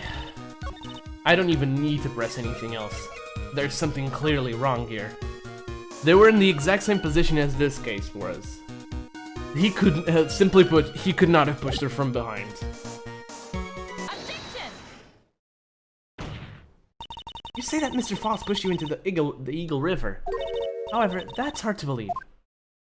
But it's true. I felt a push on my back. I'm certain of it. It was Mr. Falz. Hairflick.pxr. I'm sorry. I guess I wasn't clear enough. I shouldn't have said that's hard to believe. I should have said that's impossible. Impossible? I asked that the court would call the condition of Dusky Bridge, now and 5 years ago. That bridge hasn't changed one bit in these last 5 years. If someone had pushed you from behind as you have claimed... Instead of being carried away by the river, you would have been smashed by the bedrock below. A certain death. Do you understand now, Dahlia Hawthorne? And hey, Golly, how's it going? Thanks for coming in. We are trying to pin down the crime of a certain red-haired lady. This very notion that a lion pushed you from behind is impossible. And how's it going, Golly? Yeah, how's your day then? Your Honor, this event occurred 5 years ago. Why, for all we know, the water level in the river may have been higher back then. But it's 40 feet from the bridge to the river. A small change in the water level wouldn't have made a difference.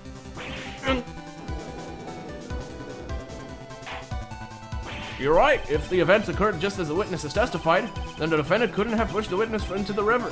Young lady, what is the meaning of this? Nothing special. Fair.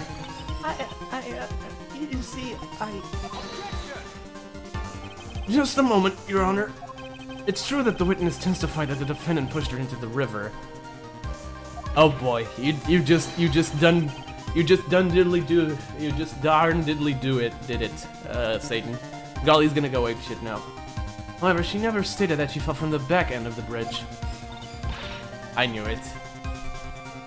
What do you mean? After being shot in the arm, it's plausible that Mr. Falz panicked. Therefore, he could have unwittingly pushed her off the side of the bridge.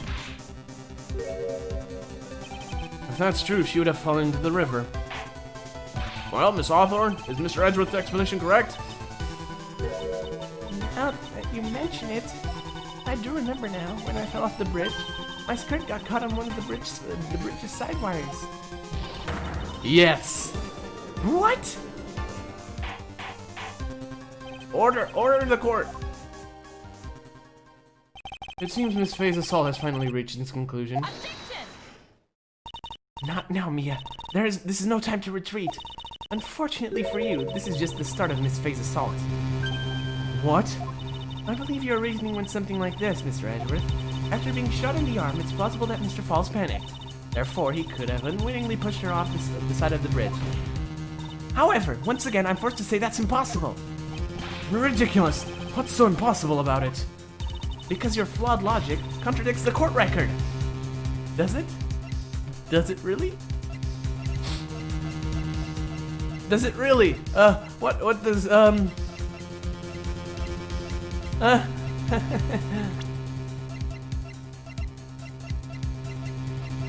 What? Okay then. Oh, sorry about this, guys. Oh what?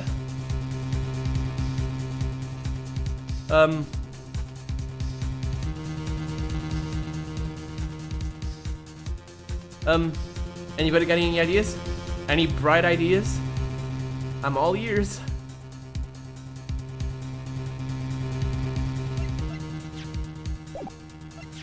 Okay, it can't be anything pertaining to this case in particular. So we're left with the diamond and the Dusky Bridge map, basically. Since the diamond is our ace in the sleeve, I don't think it's that. So it can only be this. This evidence shows the fatal error you've made. Nope. It's a fatal error, alright. Unfortunately, the error is yours, not mine. Yep, I made a mistake. Uh-oh, here it comes. Miss Faye, at this point in the trial, I can't just let that pass. Ouchie, come on, Mia. Alright, take your time and think it over again. No, okay, so... if I shine a light on an idea, does it become... Yes, please. Alright, so... is it the witness's photo?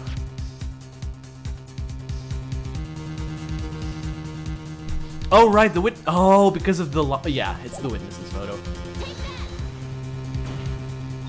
Your Honor, all of the answers are right here in this photo. Take a look at the wires supporting both sides of the bridge. They extend up to about 5 feet off the ground. It would be impossible to push someone off from there. But let's remember the size and strength of the defendant. But wires like that wouldn't be a problem for him. He could have easily picked up a 14-year-old girl and thrown her over. So young and already so forgetful, Mr. Edgeworth. Mr. Falz had been shot in the right arm. And more importantly, Valerie Hawthorne had her gun trained on him at point-blank range. A hair flick. Yep. So, Mr. Falz throwing the witness off the bridge? That's clearly impossible. Edgeworth is not liking this. Order! What is the meaning of this? Dahlia Hawthorne, you jumped into the Eagle River intentionally. What? What is this? Indeed, what do you mean by such a ridiculous remark? Yes, it's ridiculous. My sister was there to help me.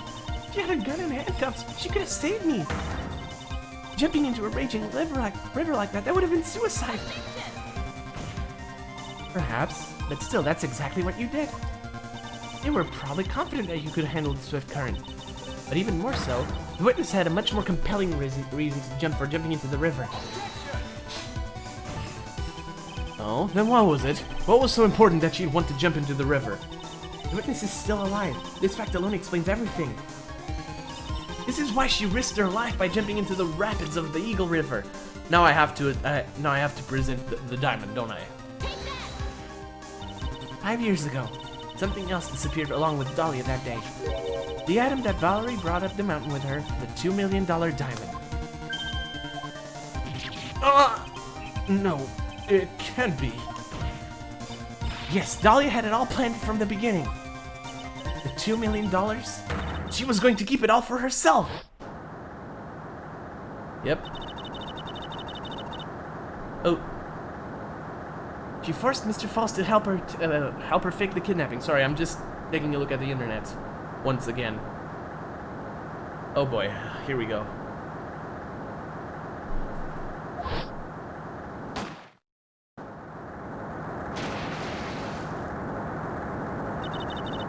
last minute, she betrayed him and threw herself into the river, with the ransom tucked away safely in her backpack.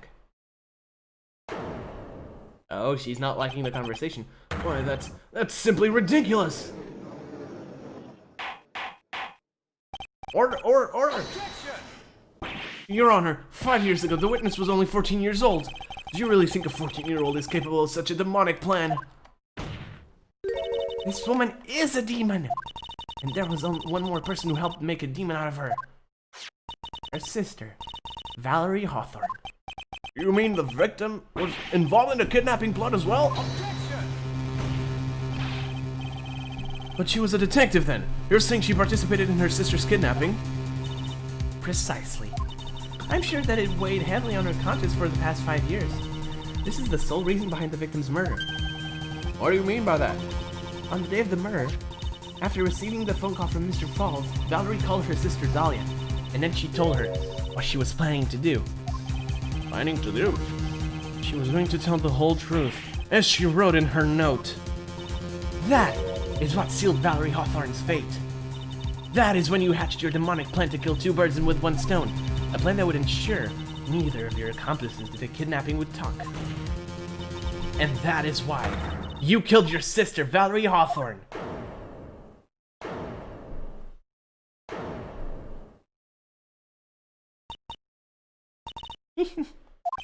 Who is that? Laughing at a time like this.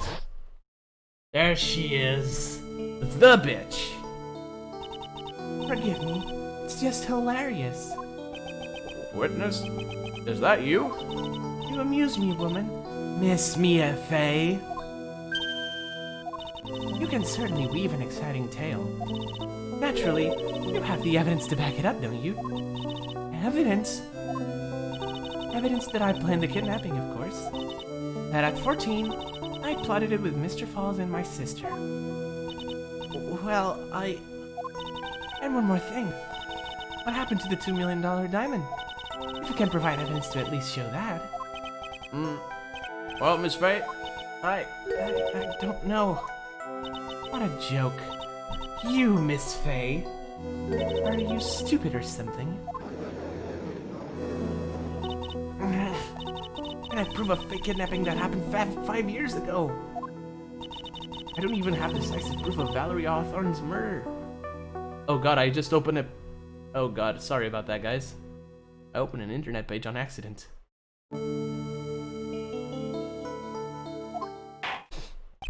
Well, it seems that we've come to the end. To be honest, the witness's behavior does raise certain suspicions. Yeah! Oh, this isn't even half of what's about to happen. If you go watch the first case of this game, you'll understand that she's an old acquaintance. Well, this is the first time the two meet, Mia and Dahlia, but if you watch the first case, that's particularly bad.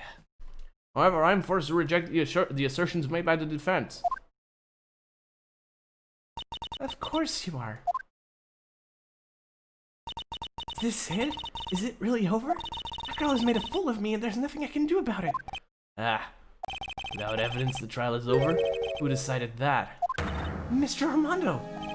Come on now, kid. Haven't you figured out that you can make your own rules? For example, even if there's no evidence, there's still testimony. Testimony? On the day in question, Dahlia Hawthorne murdered her sister, Valerie Hawthorne. She hid her body in the trunk of Mr. Falz's stolen car, and then went to meet with him. Disguised as her sister, Valerie Hawthorne. That's what you think, right? Yes, that's right. In that case, there's only one answer, right? There's only one person left who can testify about Valerie Hawthorne's murder. Since there's no proof, there's only one thing left to do. Who is the one person who can testify to that demon woman's crimes? The defendant, Terry Falz. Your Honor, the defense wishes to call a new witness. A new witness? Yes, we would like to hear the testimony of Terry Falz. The defendant? There's only one person that can shed any further light on the situation. Only one person that knows what Dahlia's role in the kidnapping was. Only one person that can say whether the person in the photo is Valerie Hawthorne or whether it was in fact her younger sister Dahlia disguised as her. There's only one person who can solve this riddle once and for all, and that person is Harry Falz. Well, Mr. Edgeworth, what is your take on this? You're gonna wish he didn't call for him. Trust me. Why not? The prosecution has no objection. Very well. Bailiff, bring the defendant to the witness stand. This is my last chance, Mr. Falz. My last chance to establish Dahlia's guilt. You're all I have left.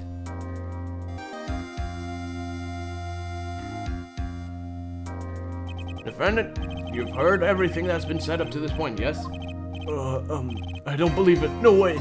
Dahlia died 5 years ago. Valerie betrayed me. Mr. Falz, I don't know what she said to you 5 years ago, but one thing is clear. Dahlia is very much alive, and you were used for $2 million. That's not true. Mr. Falz, there's only one question I want to answer to. Well, not just that. Mr. Falz, there's only one question I want the answer to. 2 days ago on Dusky Bridge, who did you meet? Was it Valerie Hawthorne or was it Dahlia Hawthorne? Dahlia, did you betray me? 5 years ago, she promised never ever betray each other. Harry? Dahlia, it's true. You are alive. You don't trust me anymore? That makes me sad. Tell the truth, the real truth. I believed in you. I shouldn't need to say it. You should already know. But there is one thing I will say.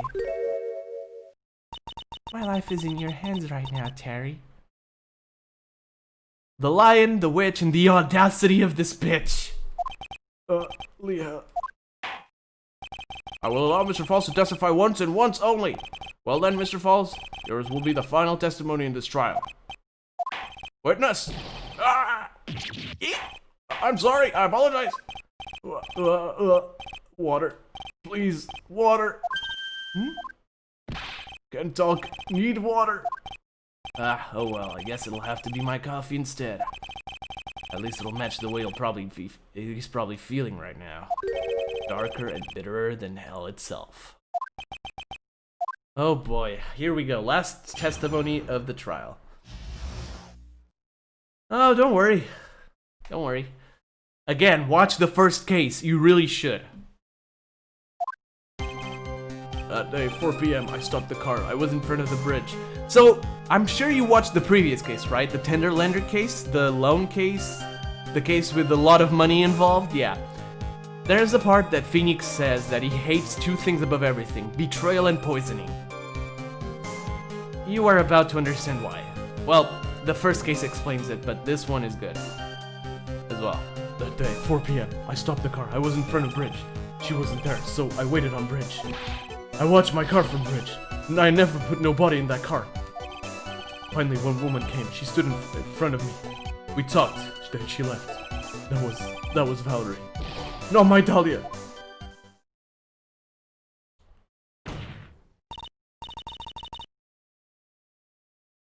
Mr. Falz, you're covering for her. Do you think she would do the same for you? Well, that's enough, Miss Faye. His last statement was a fitting way to end the final testimony of the trial. Well then, Miss Faye, please proceed with your cross-examination. Is this how you want it to end, Mr. Falz? Another guilty verdict to go along with your death sentence? There's only one person who can stop it. You, kitten. I think. Let's do this.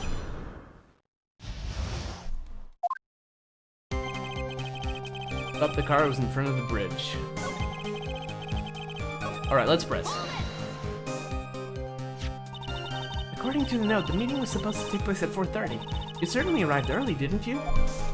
It was raining, already dark too. You waited on the bridge for 30 minutes? Mr. Falz? Eagle Mountain, that spot. Strong memories. Why did he just clam up? Could it be he's hiding something here? She wasn't there, so I waited on bridge. You were quite early, so you waited on the bridge, correct? Yeah, I like waiting. I'm used to it. Lou, sorry about that. I'm sure he is. Zebra Boy waited 5 years to ask a single question. To find out why a woman betrayed him. To To him, 30 minutes must have been like a blink of the eye. Watch from my car from bridge. I never put nobody in that car. You were watching the car? The bridge. Other side is broken. Nobody can come from there. So I was watching car. Huh. What else were you expecting him to do? I suppose that's the obvious thing to do, but something's bothering me. I'm getting that feeling. A contradiction? I wonder what's on the other side of the broken bridge anyway. No one lives there. There's a small shrine up on the mountain, but that's it. Anyway, nobody came. No cart, nothing. One woman came. She stood in front of me. Mr. Falz, think carefully now. Are you certain that it was Valerie Hawthorne? I never lie. It's the truth. It was Valerie. I remembered her face. Wait a minute. If you had remembered her face, then why did you make her wear a scarf as identification? Sorry. I told a little lie. But the woman I met, she was different from woman standing here now. She was different. It was Valerie. We talked, then she left. What did you talk to her about anyway? Mr. Falz. Valerie told the truth about the kidnapping 5 years ago. She said someone needed to take the blame for it. That was all I could think of to do. She said that. That's why she lied, got me the death penalty. And were you satisfied with that answer, witness? Dahlia died. It was my fault. But I don't really remember. Maybe I did. Maybe I did push her in. It don't matter no more. Either way, my Dahlia, my sweet teen angel, dead. You just saw that she was dead. Sir Valerie talked to me on bridge. Nothing left to live for. We are getting to Kokichi levels of lies now. Yep, absolutely. That was Valerie. How can you be so sure? It was raining at that time, and sunset that day was at 5 o'clock. It would have already been pretty dark on that mountain at 4:30. Please, Mr. Falz, this is your last chance. You've already taken the fall once for something you didn't do. That woman. It wasn't Dahlia. Stop right there. What more needs to be said? Even if it means the death penalty, even if it means taking the blame for murder, you'll still do whatever is necessary to protect her, won't you, Mr. Falz? I know it's obvious. No, that's not right. I know it's obvious, but he's clearly lying. He's been cursed by Dahlia Hawthorne. He'll probably go to his grave still believing in her. Mr. Falz. Even if he can show he's lying, the poor guy will still be cursed. We'll still have to point out the contradiction anyway. That's the curse of being a defense lawyer, I guess. Alright, I think I know what to press. What present? I can't take an unsolved case. So, this clearly contradicts everything. Objection! So when you got to the bridge, no one had arrived, huh? So you waited on the bridge. You're sure of that? Oh, Satan was the head. Yep. Alright. Oh boy, I don't want to continue. I really don't. Trust me, I really don't. But we need to. Yeah, I'm sure. You're sure, huh? Well, then I'm sure too, Mr. Falz. I'm sure that you're lying. Huh?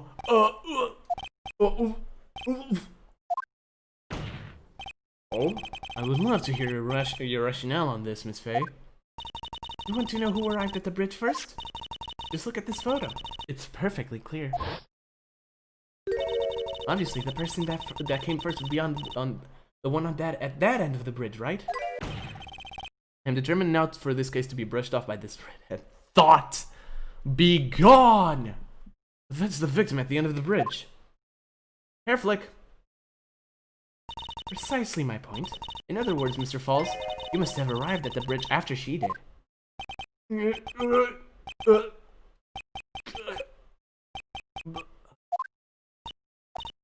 Mr. Falz? Please don't get so worked up. We just want the truth. I got there around 4 o'clock. It's true. I had somewhere to go, a special place. Did you go to this special place before you went to the bridge? Yeah, it's an old temple about 15 minutes from the bridge. Yep. 5 years ago, me and Dahlia, we promised each other. We swore we wouldn't betray each other. She brought a memento to represent our love. A memento? 5 years ago, I hid it under a base of tree there. And there it is. Those of you who have seen the first case will know exactly what that is. It's a special memory for me. This is it. This is what I went to get. This little bottle on a necklace is your memento? It's quite charming, but it looks empty. Your Honor, you heard what my client said. He arrived at the scene at 4 o'clock. But he then left his car unattended and walked away. He was gone for approximately 30 minutes. With that much time, Dahlia Hawthorne could have easily hidden the body in the trunk of his car. No! Indeed, there certainly was enough time for it. Still got a chance. Mr. Falz, there's no mistaking it. Huh? Mr. Falz?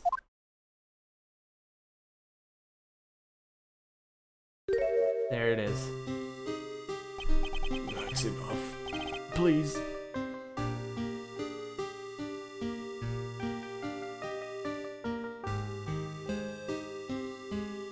This is just the week of emotional stuff, isn't it?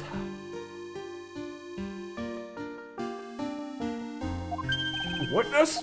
I promised her 5 years ago. If it ever happens that we can't trust each other no more, then we're supposed to drink the bottle. No! Stop the trial! Your Honor, we need a recess! I was stupid, couldn't keep promise. So I did it. I drank this. No! We are so close! Just a little more! I was going to prove you're innocent! No, don't want that. Don't trust self. Maybe kill again. Maybe kill sweet Dahlia again. Mr. Falz! Mr. Armando, thanks for the coffee. Mr. Falz! Yep. He's dead. And so my first trial ended, suddenly and tragically. It ended with no winners, only losers. I ended up with a wound that cut so deep into my soul, I thought it'd never heal. I'm sure it was the same for the young prosecutor as well. But one person, the true criminal, Dahlia Hawthorne, she left the courtroom with a secret smile on her demonically sweet face.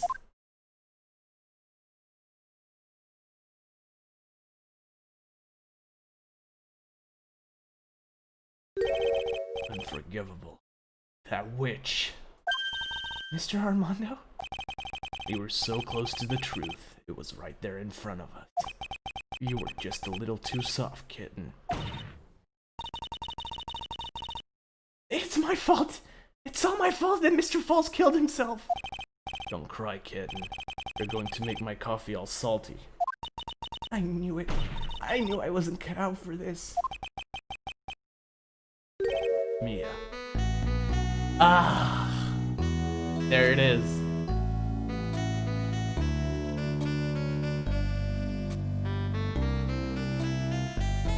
I just need this for a minute.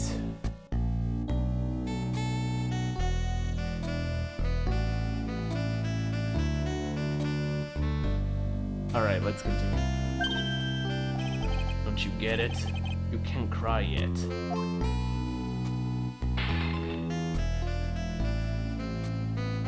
The only time a lawyer can cry is when it's all over. Mr. Armando.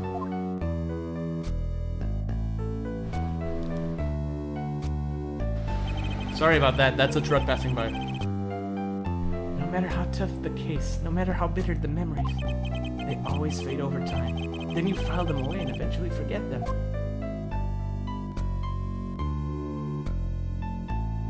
There it is. 1 year later, this very same courthouse. I myself got wrapped up in that case.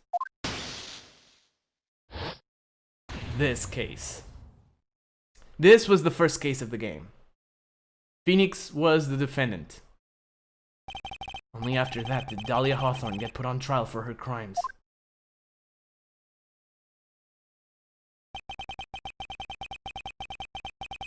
The verdict that was ultimately handed down to her was guilty, of course. Naturally, when the verdict was read, she had a perfect, angelic smile on her face.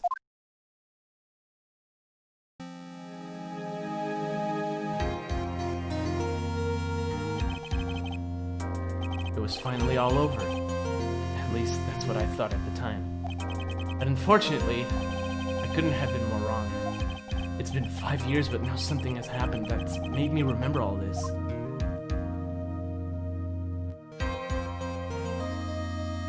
Did you notice where he was? The IV, the bed, and finally, the best episode of the original trilogy, Bridge to the Turnabout. Man. I always forget how emotional the fourth case of this game is. God dang it. There we go. This was the special case I told you guys about. From here on out, the game gets unbelievably good. Like, you guys have no idea how good that it gets. It's insane. Bridge to the Turnabout is by and far my favorite case of the series, surpassing even Farewell My Turnabout, which is the final case of the last game. And I can't wait to stream it. It's gonna be something, alright. It's gonna be... Yeah, I can understand that. I was able to withstand it a little better because I've played this before, and I knew what was coming. But goddamn. Goddamn. Well, for me, that is all for today. Tomorrow, there should be another Twitch stream, so... Yep. I told you at the beginning of the stream, didn't I? But yeah, anyways, don't worry, you'll use them a lot in the next case. Trust me. Anyways, guys, tomorrow there should be another Twitch stream, either Danganronpa or Pokemon, I don't know which. So, yeah, I'll look forward to it. Probably Pokemon, in all honesty, because I really want to continue Platinum. But anyways, guys, that'll be all for now. Thank you all so much for watching. If you like this stream, consider leaving a like and subscribing if you are new to the channel. And if you want to be notified of future streams like this one, hit the little bell. You know what to do. Also, if you want to join my Discord server for absolutely no reason at all, link is down there in the description. Guys, until next time, peace!